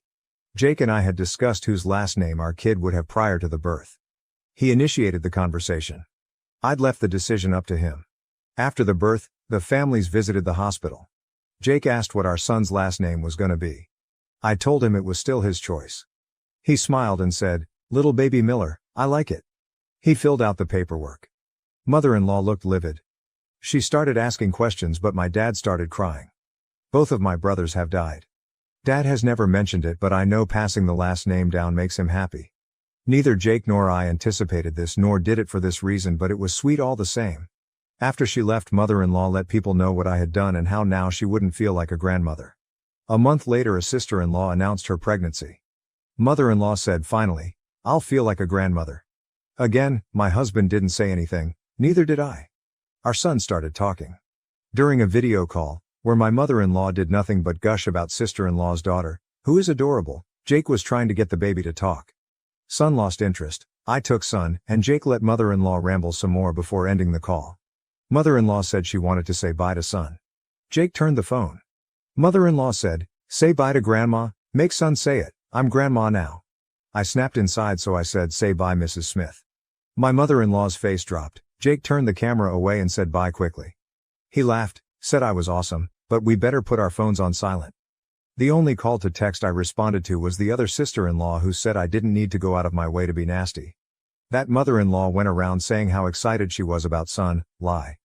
That her initial comments were understandable because I talked Jake out of tradition, I did not, and that I'd hurt mother-in-law. Mother-in-law needed time to adjust. I said thank you for your input. Mother-in-law texted eventually saying I'd really upset her. I said here I was trying to respect the importance you feel to last names. You've said multiple times I'm not family because of my last name. You made it more than clear that's the reason my child doesn't make you feel like a grandma. Now you'll be known as Mrs. Smith. She said sorry. She didn't mean it that way, but that my dad's reaction was an example of how important last names are. I now had to forgive her because of my family. It made me angrier that she brought my dad into this, and I can't tell if I'm being the asshole or not. Edit.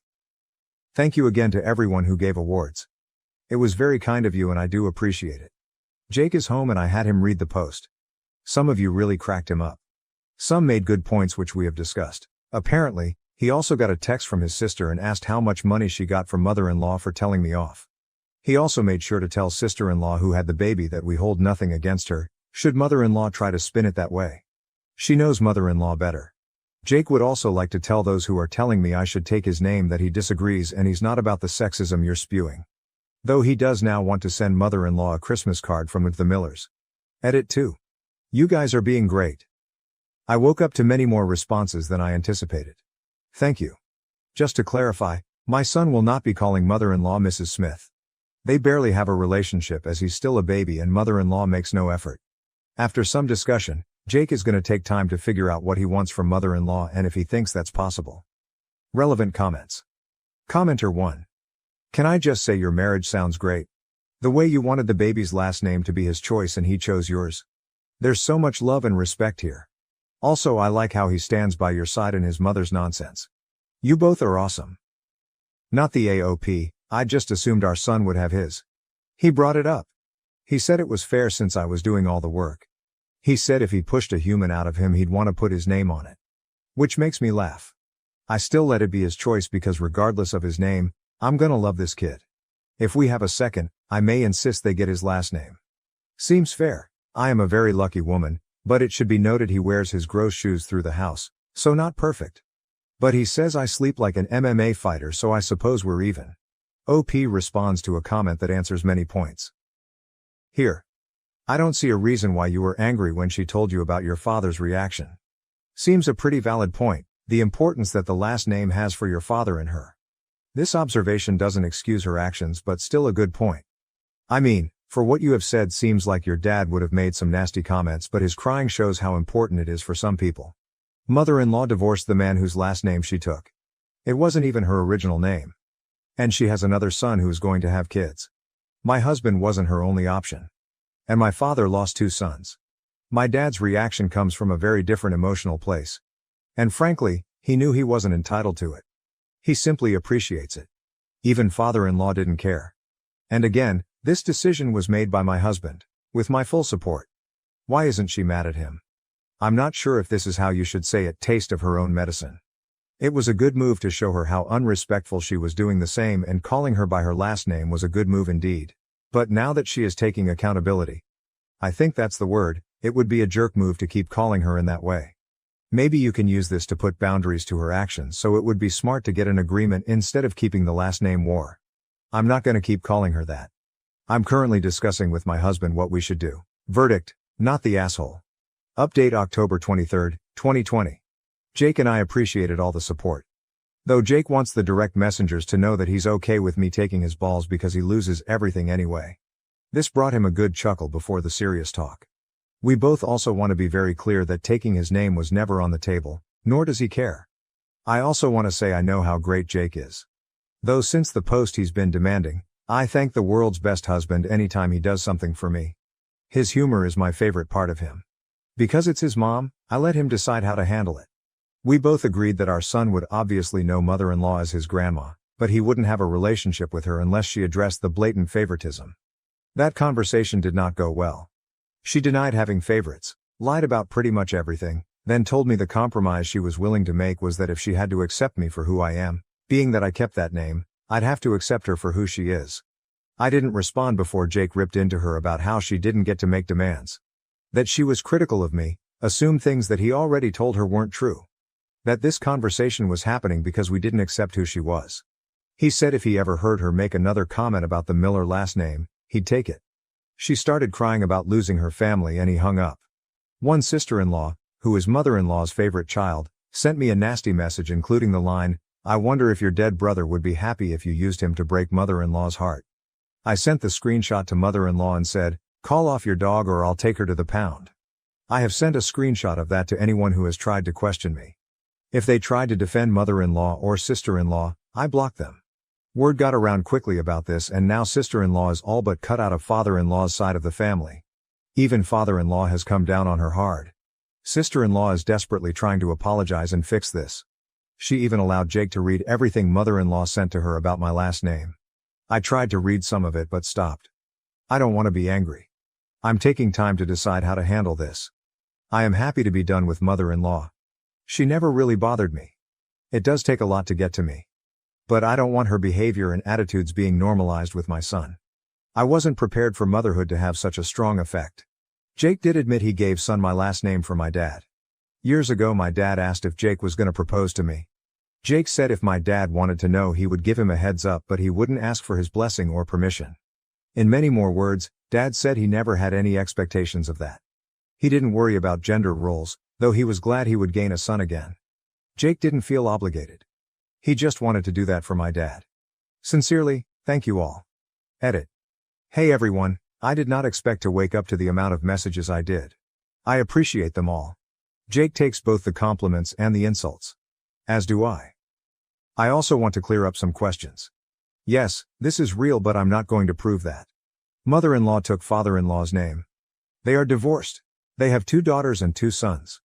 Brother-in-law intends to have children and will pass on the Smith name. Sister-in-law has a daughter who has sister-in-law's husband's name. Sister-in-law also took his name. The youngest sister-in-law is the one who sent the text. I'm not going to apologize for how I spoke to mother-in-law after she encouraged her daughter to use my brother like that.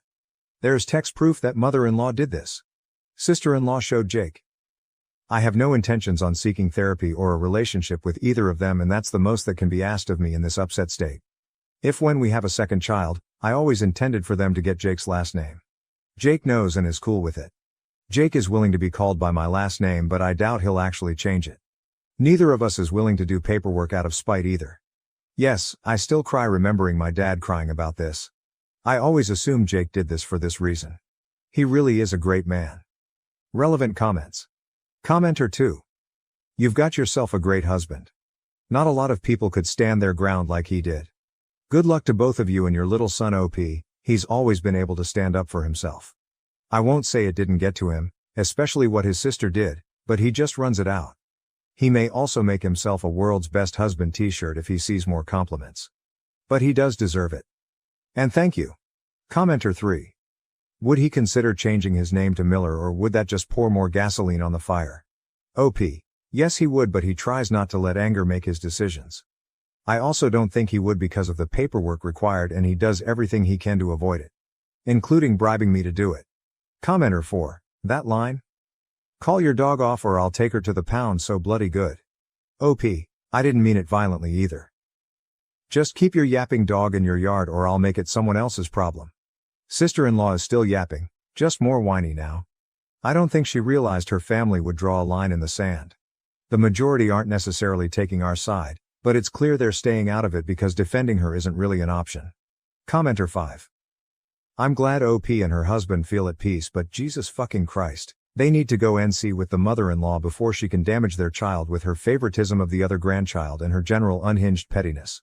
Commenter 6. 100% unless mother-in-law's behavior takes a complete 180, OP's kid will notice the favoritism and it will hurt. I can say from experience, my dad's sister was the favorite child and by extension, her kid ended up being the favorite grandchild, and my nana wasn't shy about it. My other grandmother actually took her aside at one point and told her that I wasn't stupid and eventually I'd be old enough to notice the blatant favoritism and choose how I wanted to deal with it. Sure enough, I got to age 16 and sent my nana my prom photos on Messenger. She ignored them completely, not even a "you looked great" message, while at the same time posting my cousin's prom photos all over Facebook talking about how beautiful she was. I blocked her and I haven't bothered speaking to her in the 8 years since.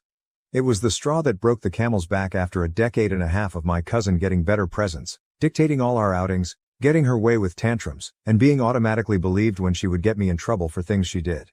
Commenter 7. Same thing with my grandmother. She treated my dad's sister's children so much better than us.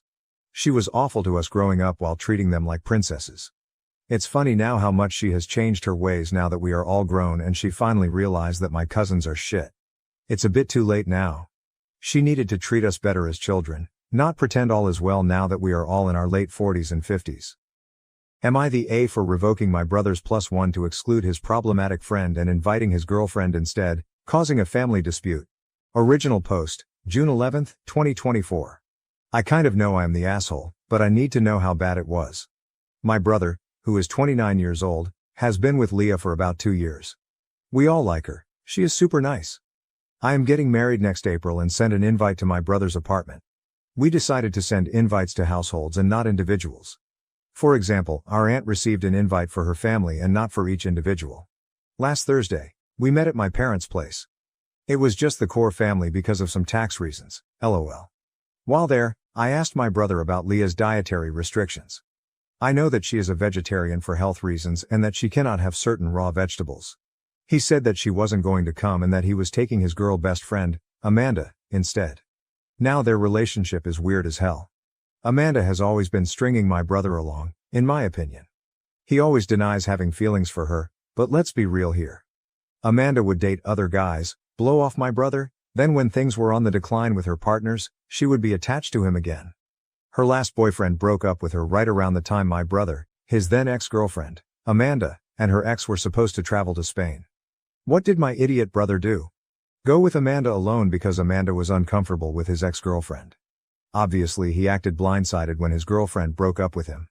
I didn't even say anything anymore because it's all so weird. So when he said that, I asked if Leah already had other plans. But my brother said that Amanda had asked if she could come because it would be an opportunity to finally see the old gang. We were in the same friend group in high school. I told him that I would have invited Amanda if I wanted her there. Amanda is mean and cold. She always makes disparaging comments about other girls. At every event around 1 hour in, she will make some sort of scene that either has her running away crying or sitting mad at a table telling everyone to leave her alone, and then making a cryptic comment about something hurting her. I told my brother I was revoking his +1 and Amanda was not coming to our wedding. He accused me of being misogynistic and bigoted because I don't understand opposite-sex friendships. Which is BS. My husband has a female childhood friend who is his best woman. I love her too and she has been amazing. And she respects fucking boundaries. She always includes me and made a huge effort when I started dating my fiancé to integrate me into the friend group. Anyway, I said my decision was final. He could take it or leave it, but I would be inviting Leah myself because I like her. He screamed at me and told me to keep out of his business. I said to get rid of his weird fucking feelings for Amanda. He is mad at me. My dad said it is none of our business.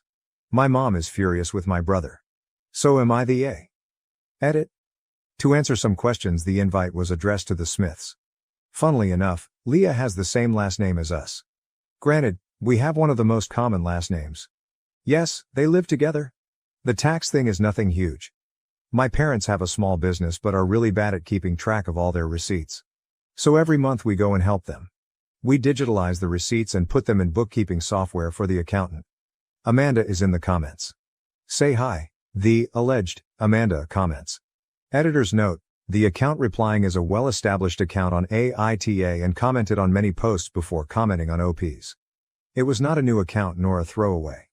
Do not DM this person or harass them in any way as it goes against the rules of the sub. This is only included because it is relevant to what OP wrote and pointed out. First off, you the ass. If he has any sense, he simply will not come to your wedding. That's the correct way to handle assholes like you. OP, yeah, I wouldn't mind LOL. Second, well, if you don't mind your brother and dad not coming to your wedding, that's fine. But the way you handled it makes you the asshole. Not inviting your brother would have been fine. Giving him an invite, trying to dominate him and decide his relationships for him, and then uninviting his +1 because you want to decide who his partner is, that's overstepping. OP, my dad is not mad at me, dude LOL. He thinks it's unnecessary drama. He doesn't like Amanda either, so he's just keeping out. Amanda replied to several other commenters. Here are a few. Commenter, not the A your brother is though. He needs a huge reality check. This chick Amanda sounds super problematic and toxic, and since it is your wedding, you are absolutely within your rights to decide who gets to be there and who doesn't. Hope your brother will realize how manipulative Amanda is and cut her from his life before she manages to destroy even more for him. Amanda, all of that is none of OP's business. She gave him a +1, then revoked it. She is an AH for intruding into his relationship. This will break up her family. Let's see if her brother and dad will be the only ones not coming. Commenter. It's confusing then why he and Amanda aren't together. They seem to be into each other. Or does he really like Amanda, but she uses him as a placeholder and doesn't reciprocate his feelings? If that's the case, he needs to put distance there so he can move forward. Or you're right, he will be alone until Amanda gets married to someone else. Amanda. What do you expect? He has an asshole sister. Relevant comments.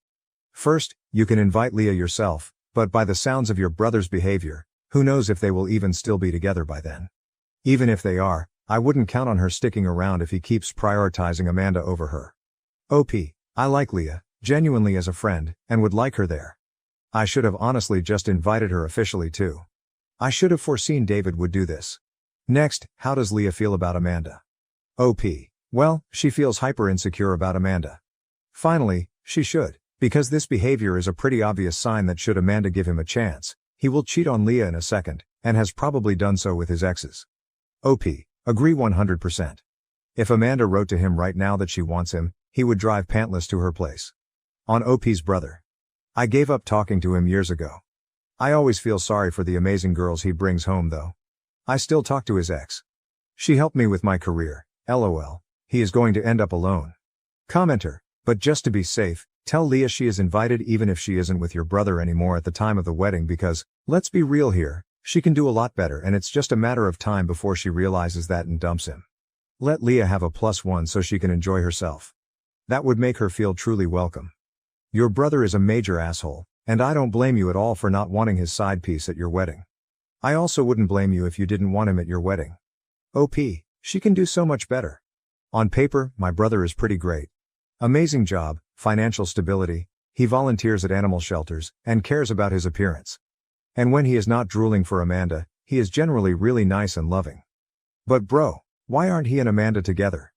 It's so weird, man. IDK, she is jealous when anyone spends time with him. I once told him to ask her to have a one-sided open relationship where she gets to do what she wants, and he waits at home for her because he already does that lol.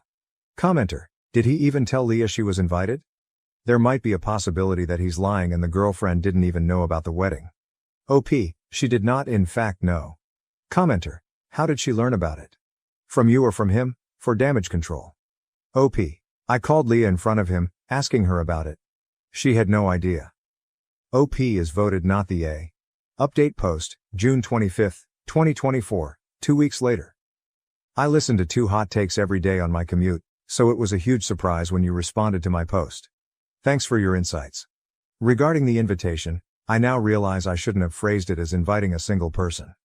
I thought inviting households would be cute and less pressure for guests. Lesson learned LOL. Here's an update I'd like to share with you. After the confrontation, I didn't hear from Leah or my brother for about 2 days. During that time, Amanda reached out to me upset about my Reddit post. She called me an asshole and insisted that Leah is not the only special woman in my brother's life. She argued neither Leah nor I have the right to be selfish with my brother's time, asserting she existed before Leah or any of his girlfriends and would outlast them all. She ended with a presumptuous statement that she would surely see me at my wedding. I was fuming. I chose not to engage with her other remarks but instead sent her a clear message. Hello Amanda, you are not invited to my wedding. If you want to see the old gang, please organize a coffee date when they're all in town. Should you appear at the wedding, you will be escorted out, peacefully by staff or with police involvement. Please refrain from contacting me or my husband. Amanda responded with more emails, mostly vague threats and name-calling, and turned to Instagram to indirectly target me. She tagged me in posts, making my username small so people wouldn't notice me tagged but would see it in my notifications. She also used an Ask Me Anything sticker on her Instagram story, where I'm pretty sure she asked herself leading questions.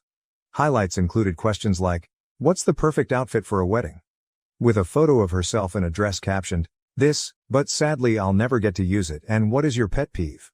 Followed by a rant about nosy people who think they have the right to control others. She flooded her story with sad quotes about no longer having a girl's girl. She tagged me in every single one. Of course, I screenshotted them all, LOL. Some friends reached out when Amanda started spreading a different story, claiming I originally invited her but later disinvited her because Leah hates her and pressured my brother to do the same. The cool part? Not one person believed her. Many of our old high school friends have cut ties with Amanda, and the few guys who still talk to her are more linked to my brother. They reached out to let me know Amanda was spreading rumors.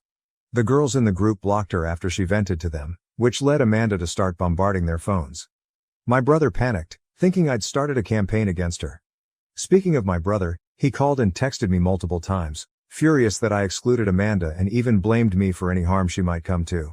He went as far as calling our mother, saying Amanda was depressed and threatening never to forgive me if something happened to her. My mom advised him to call for a welfare check if he was genuinely concerned because he, as an individual with no training, wouldn't be equipped to handle such situations. The biggest development is that my brother got kicked out of his shared apartment.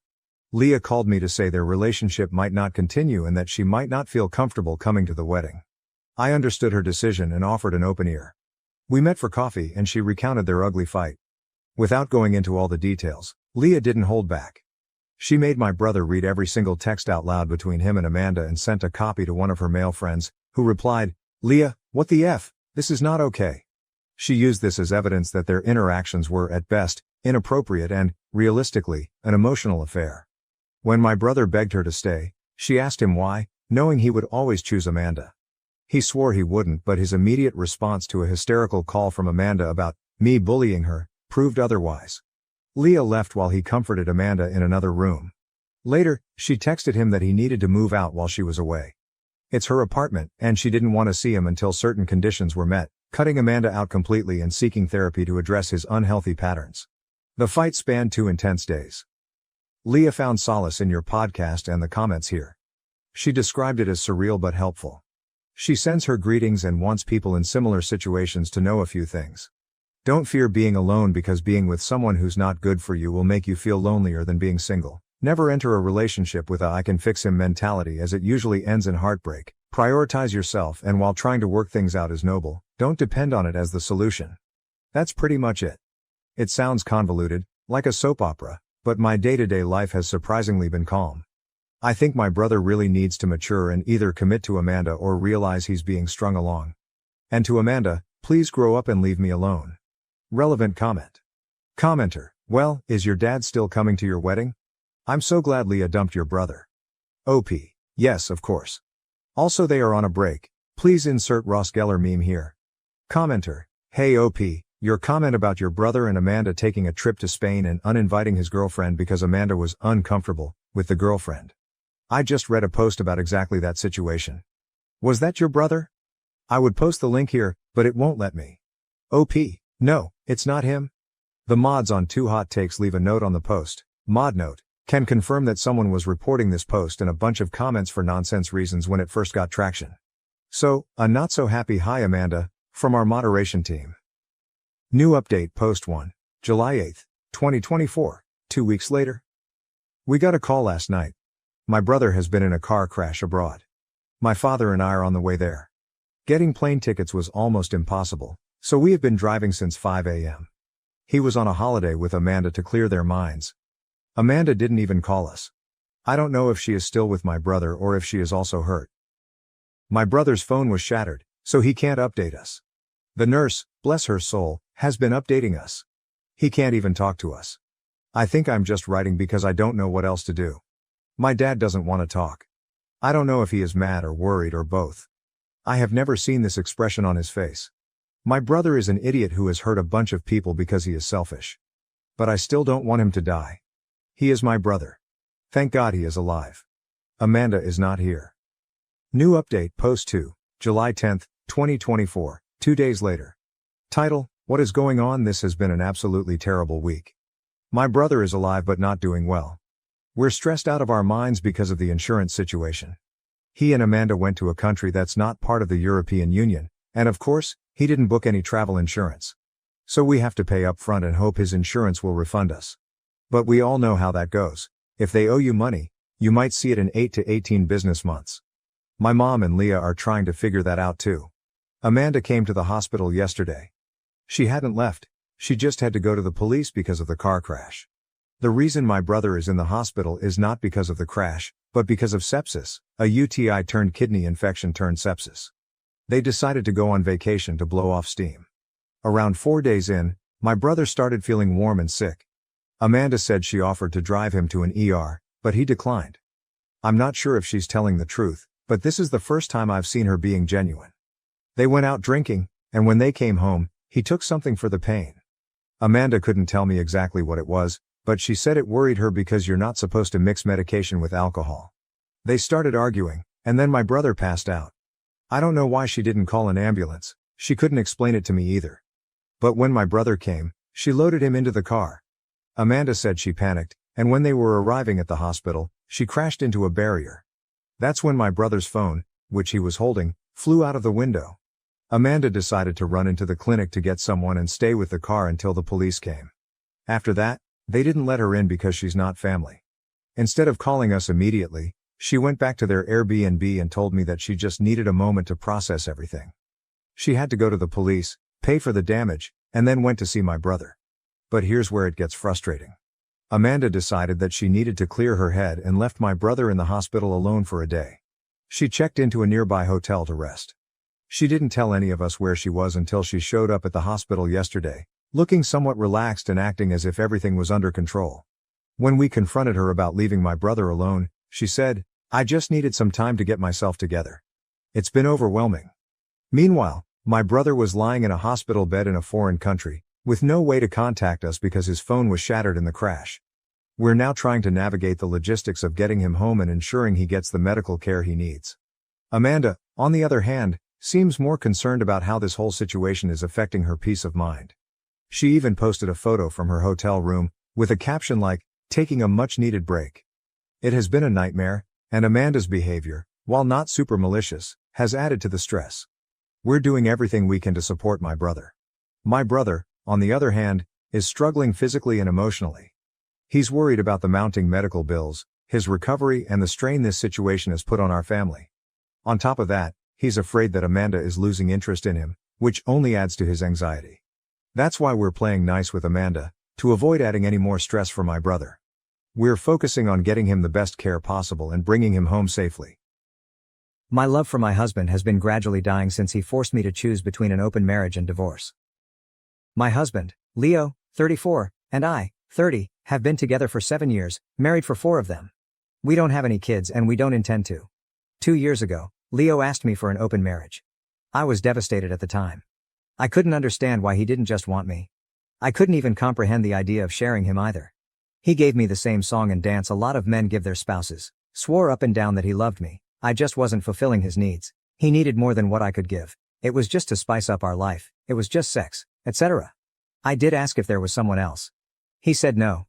To this day, I'm still not sure if I believed him. But at the time, I was angry and hurt and said no. He pestered me to change my mind for a week before giving me an ultimatum. Open marriage or divorce? I chose an open marriage. I just couldn't bear the thought of him leaving me at the time. We have rules. We can't bring any partners home. We have to get tested for STD every 3 months. 1 weekend out of the month must be left free for us time.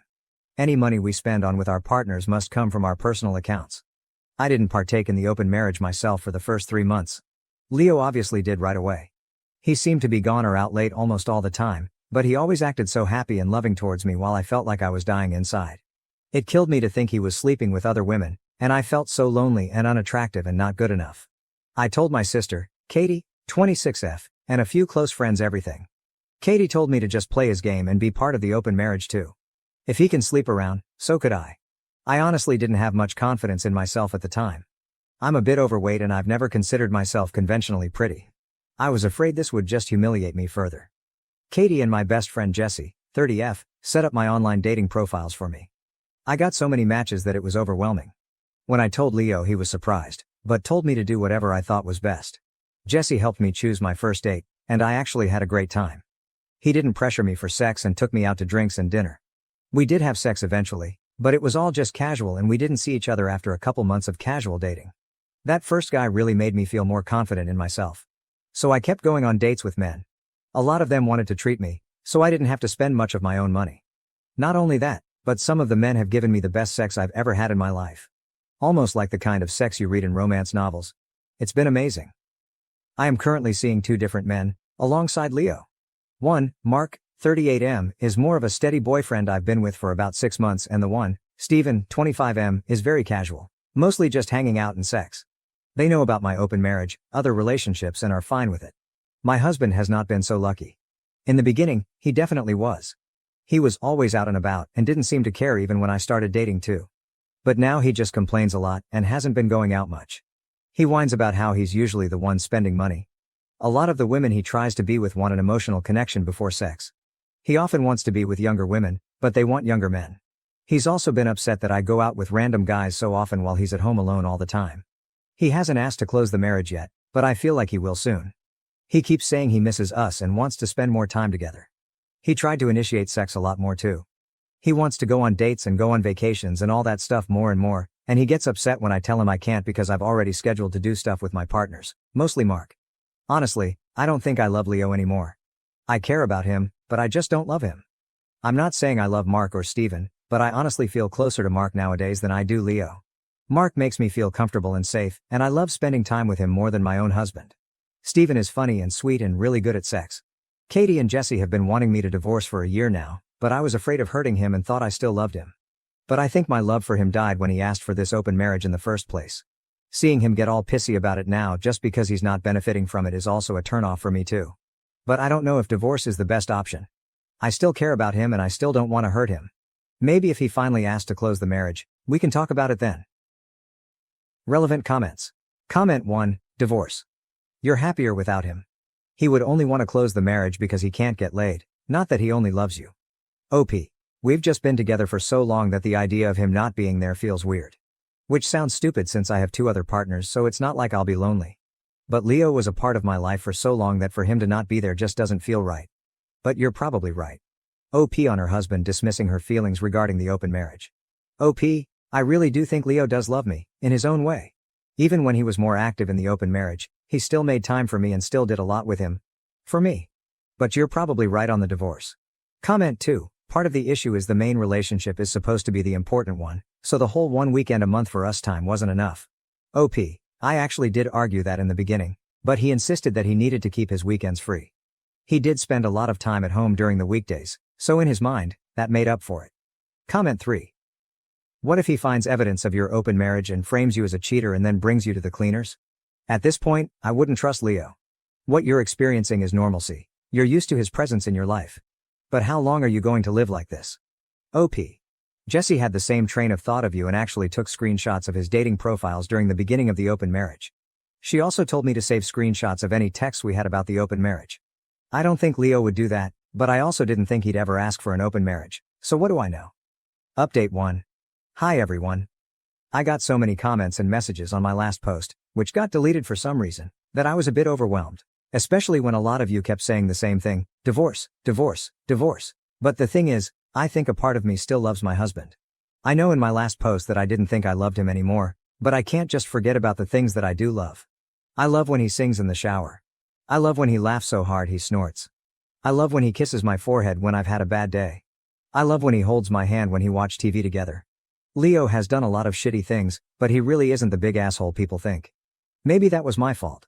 But even if I do still love him, I'm not in love with him anymore. I don't think I have been for a while. I care about him, a part of me does still love him, but you all were right. I should have just divorced him when he gave me that ultimatum in the first place. This past Saturday, we had the big talk. I initiated it, but he didn't seem too surprised. I just told him that I noticed he didn't seem to like me going out with Mark or Steven and asked if there was a problem. He said there was. But he didn't ask me to close the marriage. He just asked me if I still loved him. I said something like, not like I used to.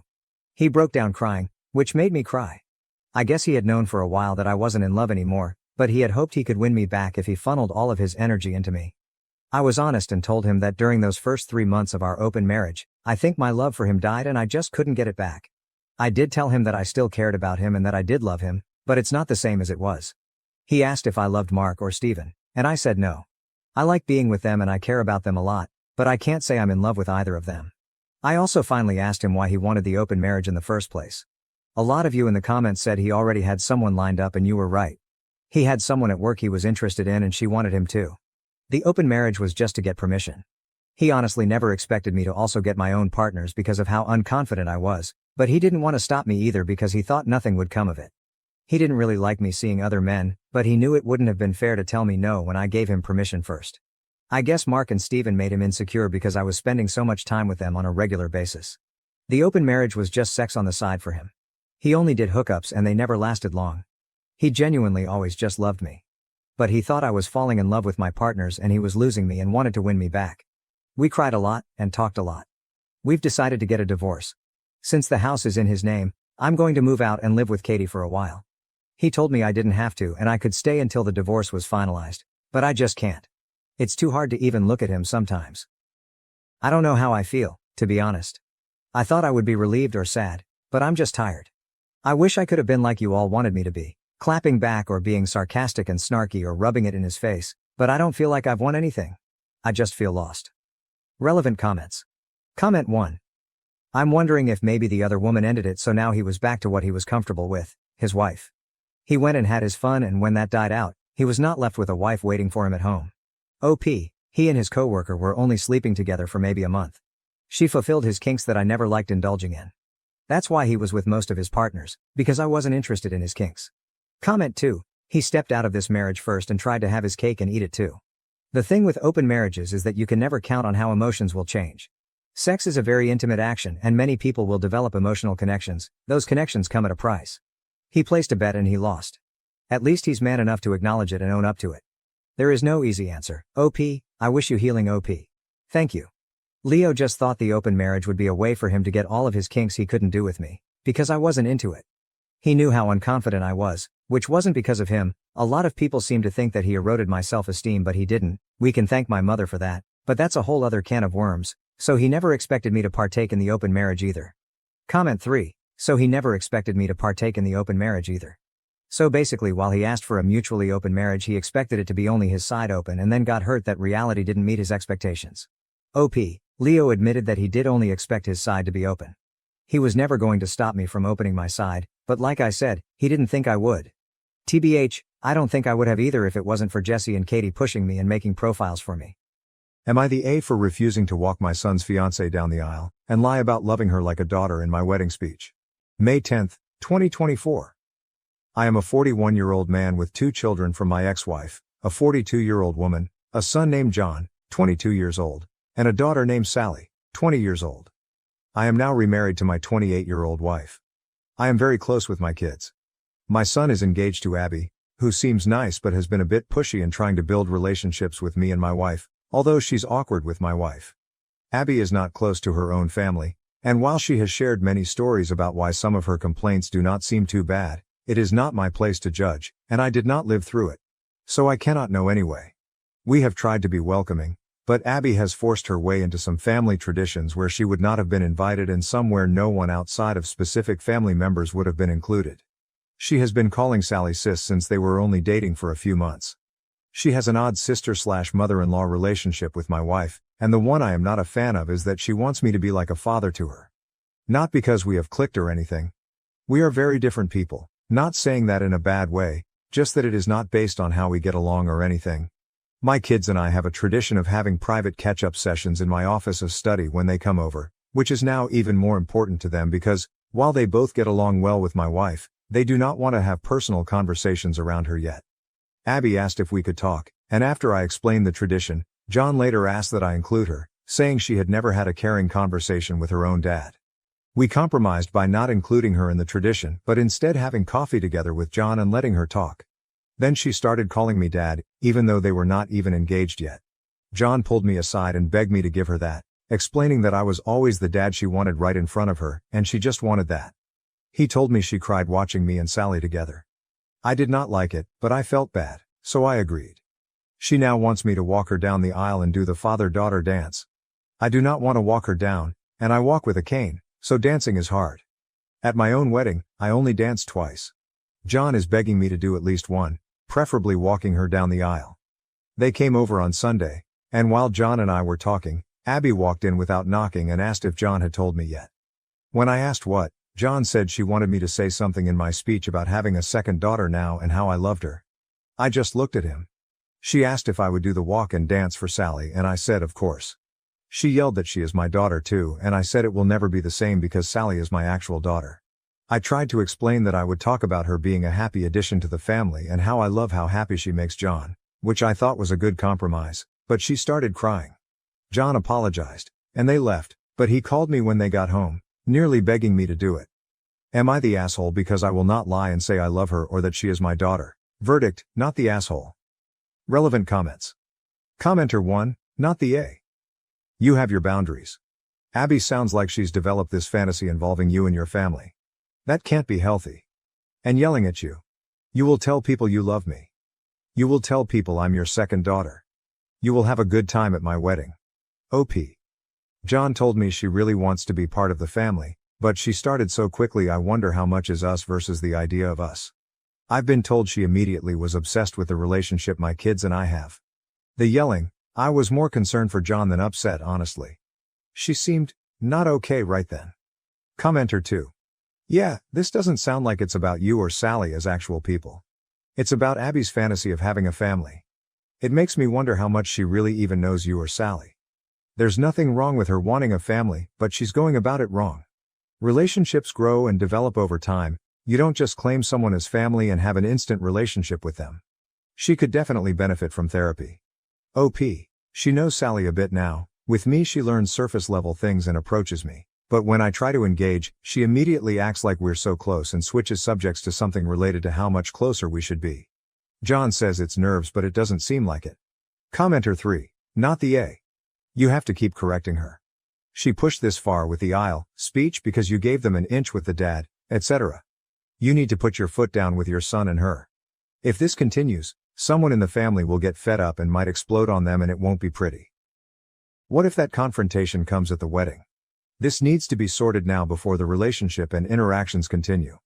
Otherwise, you might need to consider lowering the amount of contact you have with your son and his wife. OP, that's partly why I'm upset. I have tried compromising because I want to help my son, but at some point understanding has to go both ways. I understand she wants a family, and I know she's partly jealous because I like my daughter's girlfriend more, but we're in the same field and she lets it happen naturally. I feel like it's all give and no take. Update, June 26, 2024. I had planned on writing this sooner, but life got in the way in a couple of really good ways, but people were helpful and asked for updates, and I have a surprise-free day, so here it goes. On Mother's Day, my kids and their partners go to visit my ex-wife. So it turns out my ex-wife and Abby are a lot closer than I realized. She calls her mom, which is part of where this comes from. Also, apparently my ex has been egging it on. On Mother's Day they were talking about the wedding, and I guess whenever Abby referred to me it was as dad. My son apparently told her to let it go, which led to yelling. Abby about deserving to be my daughter, ex telling her that she's right, son telling her that I'm trying and she should be realistic about things, Sally telling her I only had one daughter. Which was apparently a response to Abby saying to her that as my daughters, they should be united. According to my son, Abby was crying. According to Sally, she was crying and yelling and kicked something before going to her room, and Sally told me she went off on her mom, but will not elaborate, so I don't know what was actually said. But knowing Sally. Ooh boy. Around 2 a.m. I got a text from Sally's partner's phone saying Abby really is great, she hasn't been perfect but you should give her a chance and you will learn to love her. I saw it when I woke up. I tried to text her back but was blocked, so I called Sally but they were driving. They stopped by my place later that day because I am on the way and my daughter prefers my liquor and cooking, and they told me about the night before. At the end I asked to speak to her partner alone. I asked if I'd done something to upset her. She was confused and I told her I was blocked. She said I wasn't but checked her phone and I was, and I said it was after her message and she asked what message. I showed her, it was not on her phone anymore. At that point we brought in Sally and caught her up. Neither of them were happy. A couple of days later, John and Abby dropped by unannounced. Not something we really do in this family, but okay fine. I had mad salmon. Does not take long to cook. I cook 2 more, and my wife serves while I make drinks. The entire night was Abby trying to bring up the wedding. John trying to change the subject. Abby not allowing that.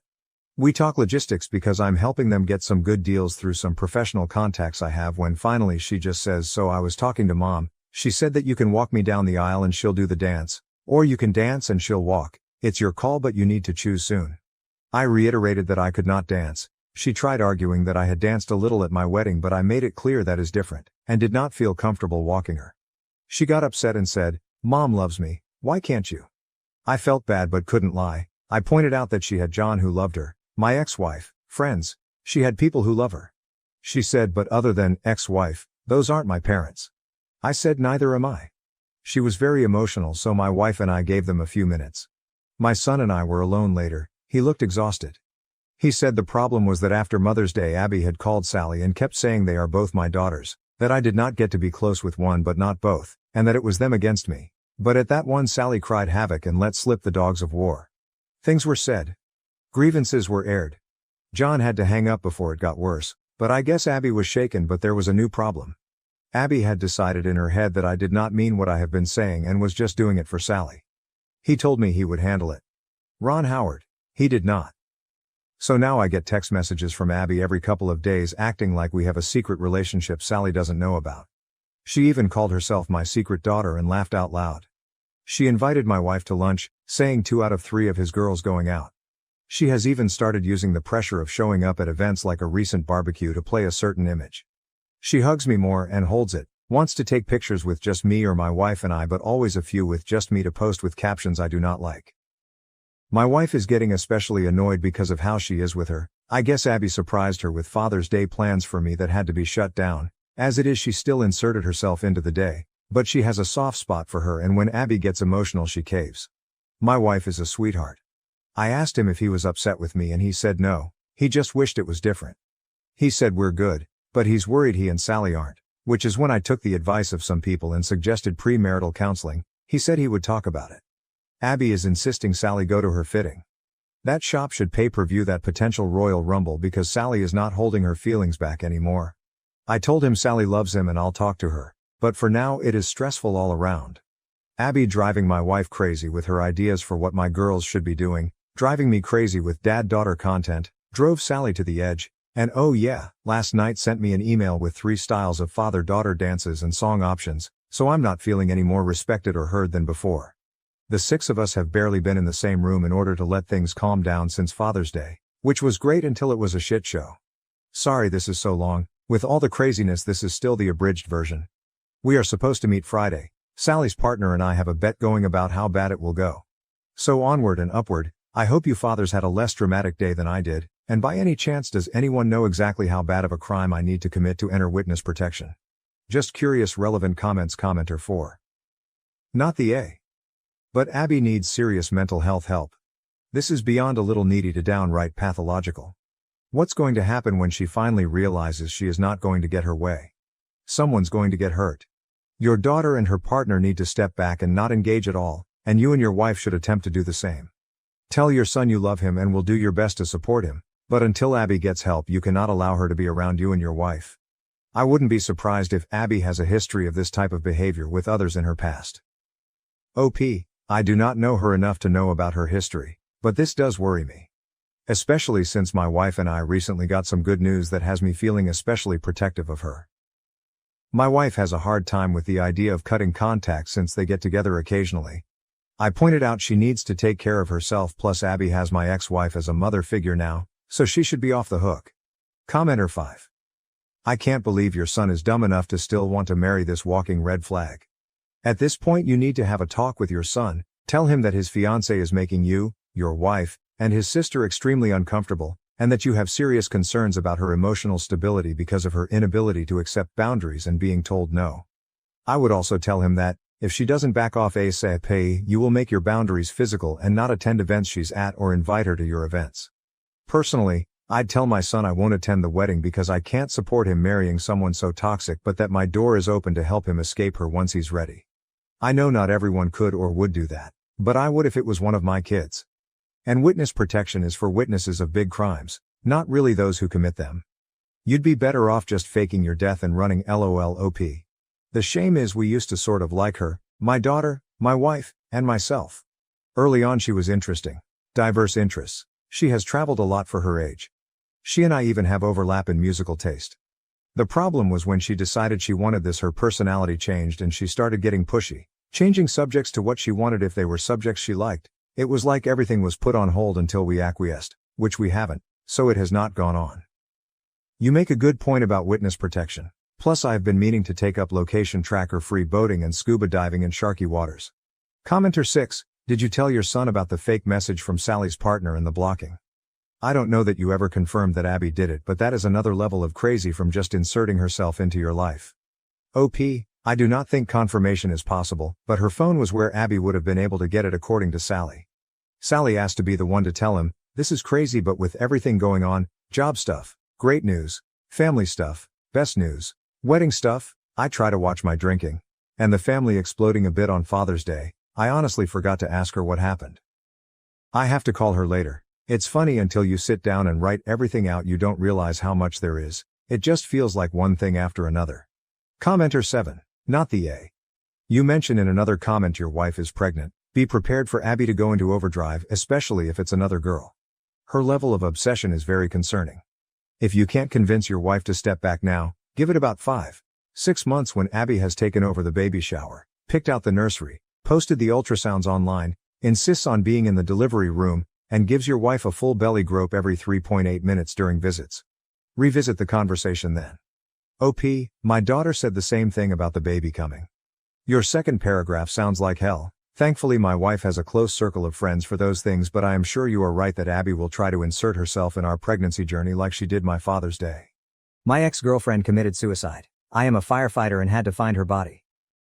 It's been a bit over 6 months since I posted that story and I want to give you a quick update on my life.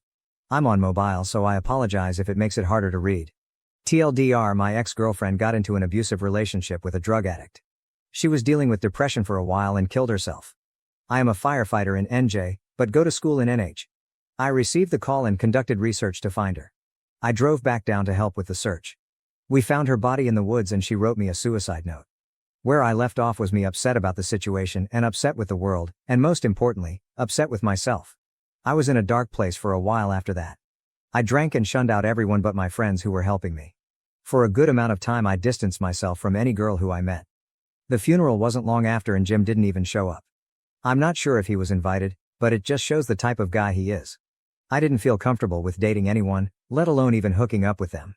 It felt wrong and I was scared I would get close to someone and lose them again. The depression I felt was destructive.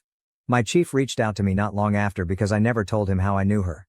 He asked me to see a therapist and that he can set up a visit at the firehouse. I was in NH, so I told him I'll see my college counseling center and send him confirmation. I lied, I sent him a fake email and he believed me. I had this notion that I don't need help because I help people. After 3 months I was still depressed, but I started to talk to girls again. I met this really nice girl named Sarah. We talked and even hooked up a couple times. After a month and a half she asked if we could start dating. I told her I couldn't. I told her my story and said I don't feel comfortable being close with anyone. She took it well and still wanted to talk, but I couldn't anymore. I felt as if she crossed a line in my mind and we couldn't go back. I didn't want to be close with anyone like that again. Fast forward another month, my friend Kelsey asked if I wanted to go to her sorority formal with one of her friends. I accepted and that's when I met Kristen. Kristen was perfect, she was really sweet and a great date. We ended up talking for a while and this time I decided it was time to be proactive. I opened up to her about what happened to me and I told her I want to take it very slow. She completely understood. Instead of scaring her off, she helped me more than anyone has ever had. She convinced me that avoiding therapy is a bad move, and that there is no shame in seeking counseling. So I made an appointment and went. The therapist told me about a suicide prevention org on campus that I should join and tell my story. I joined them and they had suicide prevention events where people tell their stories to help others. I did my first story and Kristen and a bunch of my friends went to support me. It was one of the most touching moments of my life standing up on that stage and seeing all those people. I continued doing these events and Kristen went to every single one. After 6 months I told her I'm ready to start dating, but to understand that I may be distant at first because I'm not used to this. She understood. We've been together for 8 months and she's amazing. She's the nicest and most supportive person I've ever met. Every time I'm in NJ I go to Lydia's house and support her mom. On Christmas I got a crew to come to her house and deliver presents to her mom's boyfriend's autistic son and her nephews. The way I was able to get relief from my pain was helping others. And if it wasn't for Kristen I wouldn't have the guidance to do it.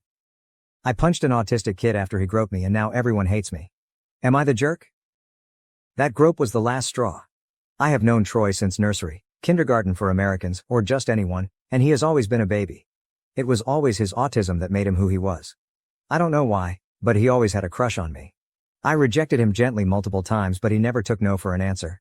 As we grew older, he got worse. He started commenting on my chest. Asking to touch them. Asking to see them. His friends kept trying to convince me to show him because nobody would be nice enough to give him a chance. And in year 7, 6th grade, he started groping me. I told teachers but they kept saying that his autism doesn't make him know any better. It was only me. He got jealous when I was in the presence of another guy. He would have meltdowns and I got into trouble because I knew how upset he would get. No, I didn't. It was like my only purpose was to be his. I wasn't allowed to be my own person. The groping continued. I kept telling him to stop. He didn't listen. I remember crying on the floor and teachers just kept saying that his autism makes him like this and that I'm being a good person by taking care of him. His groping hurt. I don't know how to explain it. He just grabbed my chest and butt hard. And it hurts. The groping continued for 4 years. I was always his caretaker, his girlfriend, his best friend, his. I couldn't stand it anymore. I couldn't take it anymore. It was hot and I wore a skirt and he proceeded to put his hands up my skirt and groped my butt. I lost it and punched him around the nose. His nose got broken and unfortunately now I am getting put into isolation for 2 months for bullying an autistic kid. He's not a kid though. He's 16 years old. He acts normal around his friends. He treats everyone else with respect. He's not a kid. Now everyone hates me. I have been receiving death threats and people have been saying he should have done worse. Now all I want to do is curl up and die. Maybe I should have been nicer. Maybe I should have been more sympathetic. Maybe I should have just accepted it. I could have been his only chance. For the record, I don't despise autistic people. He is not a representative of them. He is just an awful person. Troy is just a horrible person. Thank you for letting me vent. Edit. Hi all. I didn't expect so much attention, so thank you for the validation. Giving my context. His parents are prominent people in our community. His dad is a 3rd-generation Army something, IDK, and his mom is known for always holding all of the stuff for kids. Like the summer fairs, etc. She is also part of the school board and friends with the higher-ups if you will, which is why this happened at all. I wasn't technically his caretaker because I didn't have to feed him, clothe him etc. I just had to be his friend. His dad is also friends with the police station, they go way back, so that's another reason why they didn't do much. Or just took a statement then wrote him off as mentally disabled. And the police here just suck ass here. Police officers have SA'd many women before here. They just get let off unfortunately. Onto a semi-update. Firstly, my parents will look into lawyers, we just couldn't afford one, and I was always too scared to get one. I guess it was because I have been so neglected, that I just thought nobody would believe me. However, my other relatives said that they would chip in and pay for a good lawyer. Meanwhile, my parents took me out of the school and I will stay at my grandma's for a while to recover. My auntie is also going to pay for my therapy. So I will enjoy that much needed therapy. Thank you so much for the kind words. I hope you all miraculously wake up with more money in your bank's accounts than you expected. Edit 2. Hi all, I didn't expect this story to end up on TikTok so quickly. I would like to thank you all again for your words and thank you so much to those who have been reaching out to me. It means a lot. I would also like to point out that this is a throwaway account, and I want to stay anonymous. But thank you all so much again for the kind words and comments. I realize that I was never in the wrong. That I am a person. Thank you. I truly hope you all have the best days ever. You all are amazing. Relevant comments from OOP. Comment 1. Is the kid cognitively challenged? OP, nope, he has mild autism if that makes sense. He's actually quite good around people. Just not me. IG. Comment 2. I would get law enforcement involved. OP, we tried to.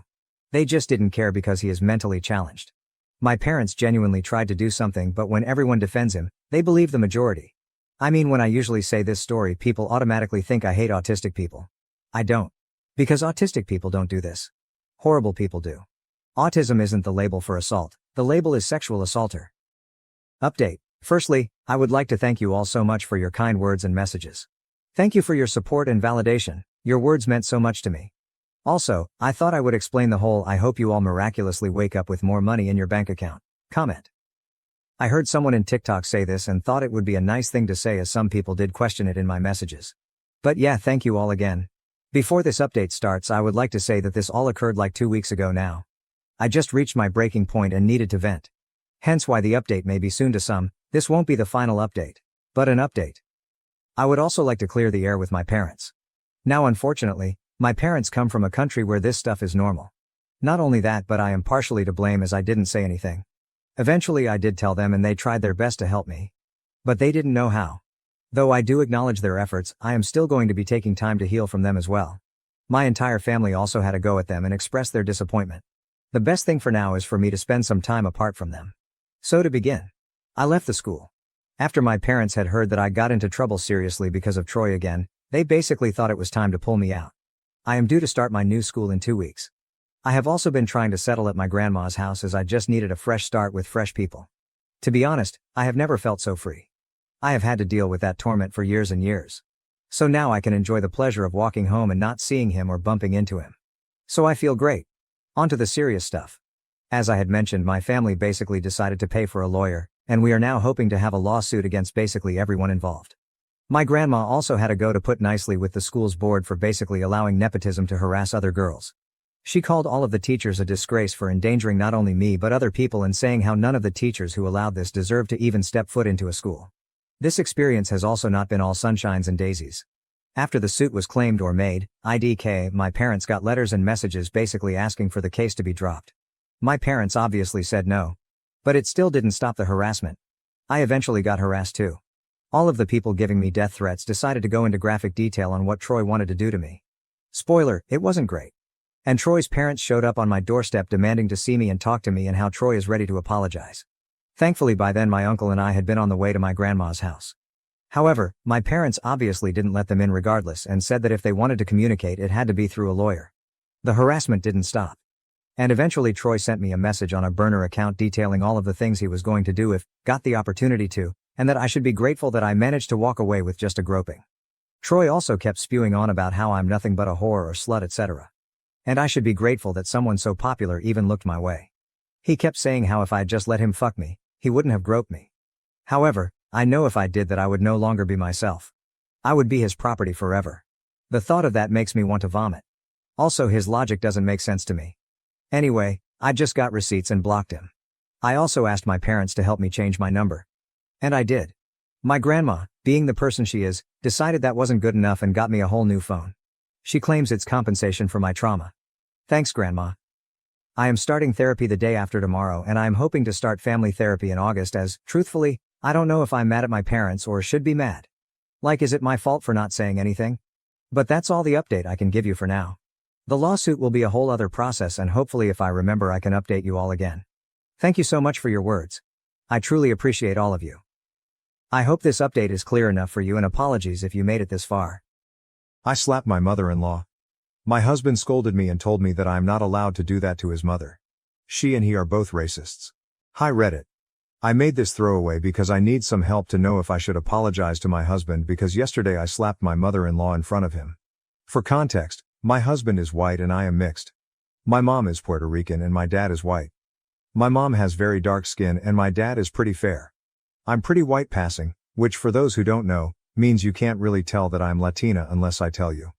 A running for mother-in-law joke is that melanin skips a generation because my maternal grandpa is also very fair but my maternal great-grandma is very brown. With that out of the way, I'll get into my situation. I have been with my husband for 7 years, married for 5. We have a 3-year-old little girl who is the light of my life. When she was born, she had a head full of dark brown curls, dark brown eyes and a fairly olive complexion. She looks like me when I get tan. You can definitely tell she's part Latino. Despite knowing all this, my mother-in-law has gotten it into her head that my daughter isn't my husband. She's been telling anyone who will listen that I must have had an affair because there's no way her son's child could be that color. Yeah, how nice. My mother-in-law has always been standoffish with me. She never made a big effort to get to know me and was always more polite than anything else. Mother-in-law has made some offhanded comments before about Latinos, but husband would brush them off because she's from another time. I wanted to write off her behavior as just her not being educated enough. I realize now that was my mistake because it gave her the okay to keep going. When my husband and I heard from my sister-in-law that mother-in-law was saying this, we invited her over to talk about this. I was really hoping we'd be able to fix this. However, what happened was my mother-in-law going on a rant for like 15 minutes. It consisted of her outing herself as a racist. Saying she knew girls like me couldn't control themselves, that she knew from the start what would happen. The nerve I had to pass my daughter off as her also some very colorful slurs. Husband and I were frozen in shock because she hadn't even stepped into the house and was just screeching on our doorstep. What snapped me out of it was when she started to insult my mom, saying she probably did the same to my dad. I don't know what came over me next. I've never hit someone before. But I ended up smacking her so hard her glasses fell off. That's what got my husband to start talking. Or rather yelling at his mother and me for acting this way while mother-in-law started to wail. Yes, I shouldn't have hit her, I know. That's wrong. But hearing him imply I was in the wrong the same way mother-in-law made me more angry. I told him he's just as much a racist as his mom if he was trying to make me out to be as bad as her. I got my keys from inside the house while he was trying to calm his mom down and left. I drove to a hotel and spent the night there. Now it's the afternoon and I haven't left the hotel room since checking in. Husband and several other friends and Faye mother-in-law have been trying to reach me. I only replied to my sister-in-law to tell her I'm safe at a hotel and asked her to not tell my husband what hotel I'm at. Guilt is starting to sink in and I'm questioning everything. Like, did I allow my mother-in-law to do this? Did I showcase behavior that made her think I was cheating? Does my husband think I cheated and that's why mother-in-law has this in her head? And of course, should I be apologizing to my husband for hitting my mother-in-law? I know violence is wrong and I hate making excuses, but I just couldn't handle someone talking about my mother-in-law that way. So Redditors, should I be apologizing to my husband? How do we get through this? Any and all advice is appreciated. Edit, no. My daughter was not at the house. We sent her to have a weekend sleepover with my sister's mother-in-law. I'll be picking her up tomorrow afternoon. Edit 2, I have posted an update you can find on my page. Relevant comments. Constant Pen 4742. I would be scared to raise my daughter with that mother-in-law. I would do paternity just to shut down any ideas with the husband, but your marriage just took a hit and if he doesn't step up, it would be difficult to move on. OP answer, this is what I'm most afraid of. She's a kind of matriarch, so if we were to go NC, it would be with the rest of the Faye mother-in-law too. However, I don't want my daughter in the range of an environment where she can be subjected to passing and direct comments. I don't want her to grow up thinking she's less because of her heritage. Update 1, thank you to everyone who gave very insightful advice. I spent quite a bit reflecting and was able to get an emergency meeting with my therapist this morning. I only have my sister here as my parents moved back to Puerto Rico to be with my grandparents 5 years ago. Some questions I want to answer real quick. How old are we? My husband is 28 and I just celebrated my 30th birthday. We met when he was 21 and I was 23. Where was my daughter? I sent her to my sister's on Friday for a weekend sleepover with my sister's mother-in-law. I picked her up Monday afternoon and we had a little mommy-daughter time going to her favorite place, Costco. Yes, my 3-year-old loves Costco. We got home around 7 after we had dinner. My husband was waiting and I told him we'd talk after kiddo went to bed. When she was for certain asleep, we sat and had a long conversation not just about the fight and his mother, but also race and culture. I saw how my mother-in-law was treated based on skin color, and while my husband understands racism, he admitted to never really grasping the complexities, especially colorism. A lot of you jumped to me taking my daughter and leaving or telling me he'd leave me. Sorry to disappoint, but no, we're not getting a divorce or anything of the sort. He apologized to me for not standing up for me before and then, acknowledging he didn't want to think of his mother in a racist light. I also apologized for hitting her because in the end, no, it doesn't help us. He did forgive me and said if it wasn't his mom saying it, he'd probably slap them too. We will be going to a marriage counselor, we decided, hoping to find one that specializes in interracial marriage. Our daughter is going to face challenges in the future because of her race. It's sad to say, but unfortunately racism is still alive and we want to know how to protect her and uplift her so she does not feel ashamed of her heritage. We've made the decision to go no contact with her and any people who try to bridge communication between us and her. She will have no contact with my daughter unless it's years down the road and she shows significant changes in her behavior. My husband will be driving to her house tomorrow to inform her of our decision. I'd consider a paternity test and DNA test, but only if mother-in-law pays. I don't want to entertain this on my own dime. We've also decided to not make any public posts regarding this. If people want to believe her story, that is on them, not us. My husband knows our baby is his. The irony is she looks more like him than me. Her curls are even from him. I do hope this is my last update. If anything else happens, I might come back. Thank you again to everyone who gave valuable advice. I am sad my daughter won't have a grandmother in the States, but it's more reason for us to plan trips to PR. Relevant comments. Icy_spinach_48. You dealt with this very well. People on here are too quick to suggest divorce over every problem they read about. Well done to both of you for tackling it maturely. I wish you both the very best for the future update. Hello everyone. I think I jinxed myself by saying in my first update, I hope this will be my last post, because unfortunately, for a lack of a better term, shit continues to hit the fan. For those of you saying I should be arrested for slapping my mother-in-law, I hate to disappoint, but she is not pressing charges. This is all thanks to my husband who said he'd expose my father-in-law's various affairs. Yes, it turns out that my father-in-law cheated numerous times on my mother-in-law until his death 2 years ago. According to hubby, he was paying for sexual favors even on his deathbed. This is deeply disturbing because father-in-law and mother-in-law appeared to have a loving marriage. Apparently, that was just for show. I can't even begin to imagine how hubby is feeling. We talked about it and he said it's something he felt deep shame for keeping from me, but also shame because his parents' marriage wasn't at all what they pretended it was. Husband and I are still looking for a couples therapist who specializes in interracial marriage. Husband is also looking for a therapist of his own after the conversation with mother-in-law opened his eyes to a lot of other traumas and issues he feels haven't been properly worked through. I'm so proud of him for taking these steps. Now on to how the conversation on Wednesday went, which is of course why I made this update to continue to vent. As I said in my first update, husband went over to mother-in-law's house to inform her that her behavior is unacceptable and will be going no contact for the foreseeable future. Mother-in-law didn't take this well. The irony is that she told husband that he couldn't keep her from her only grandchild. Funny because she spent the week claiming our daughter wasn't his. She threw some colorful insults at me, claiming he was never like this before he met me and that this was all my idea to hide my apparent affair.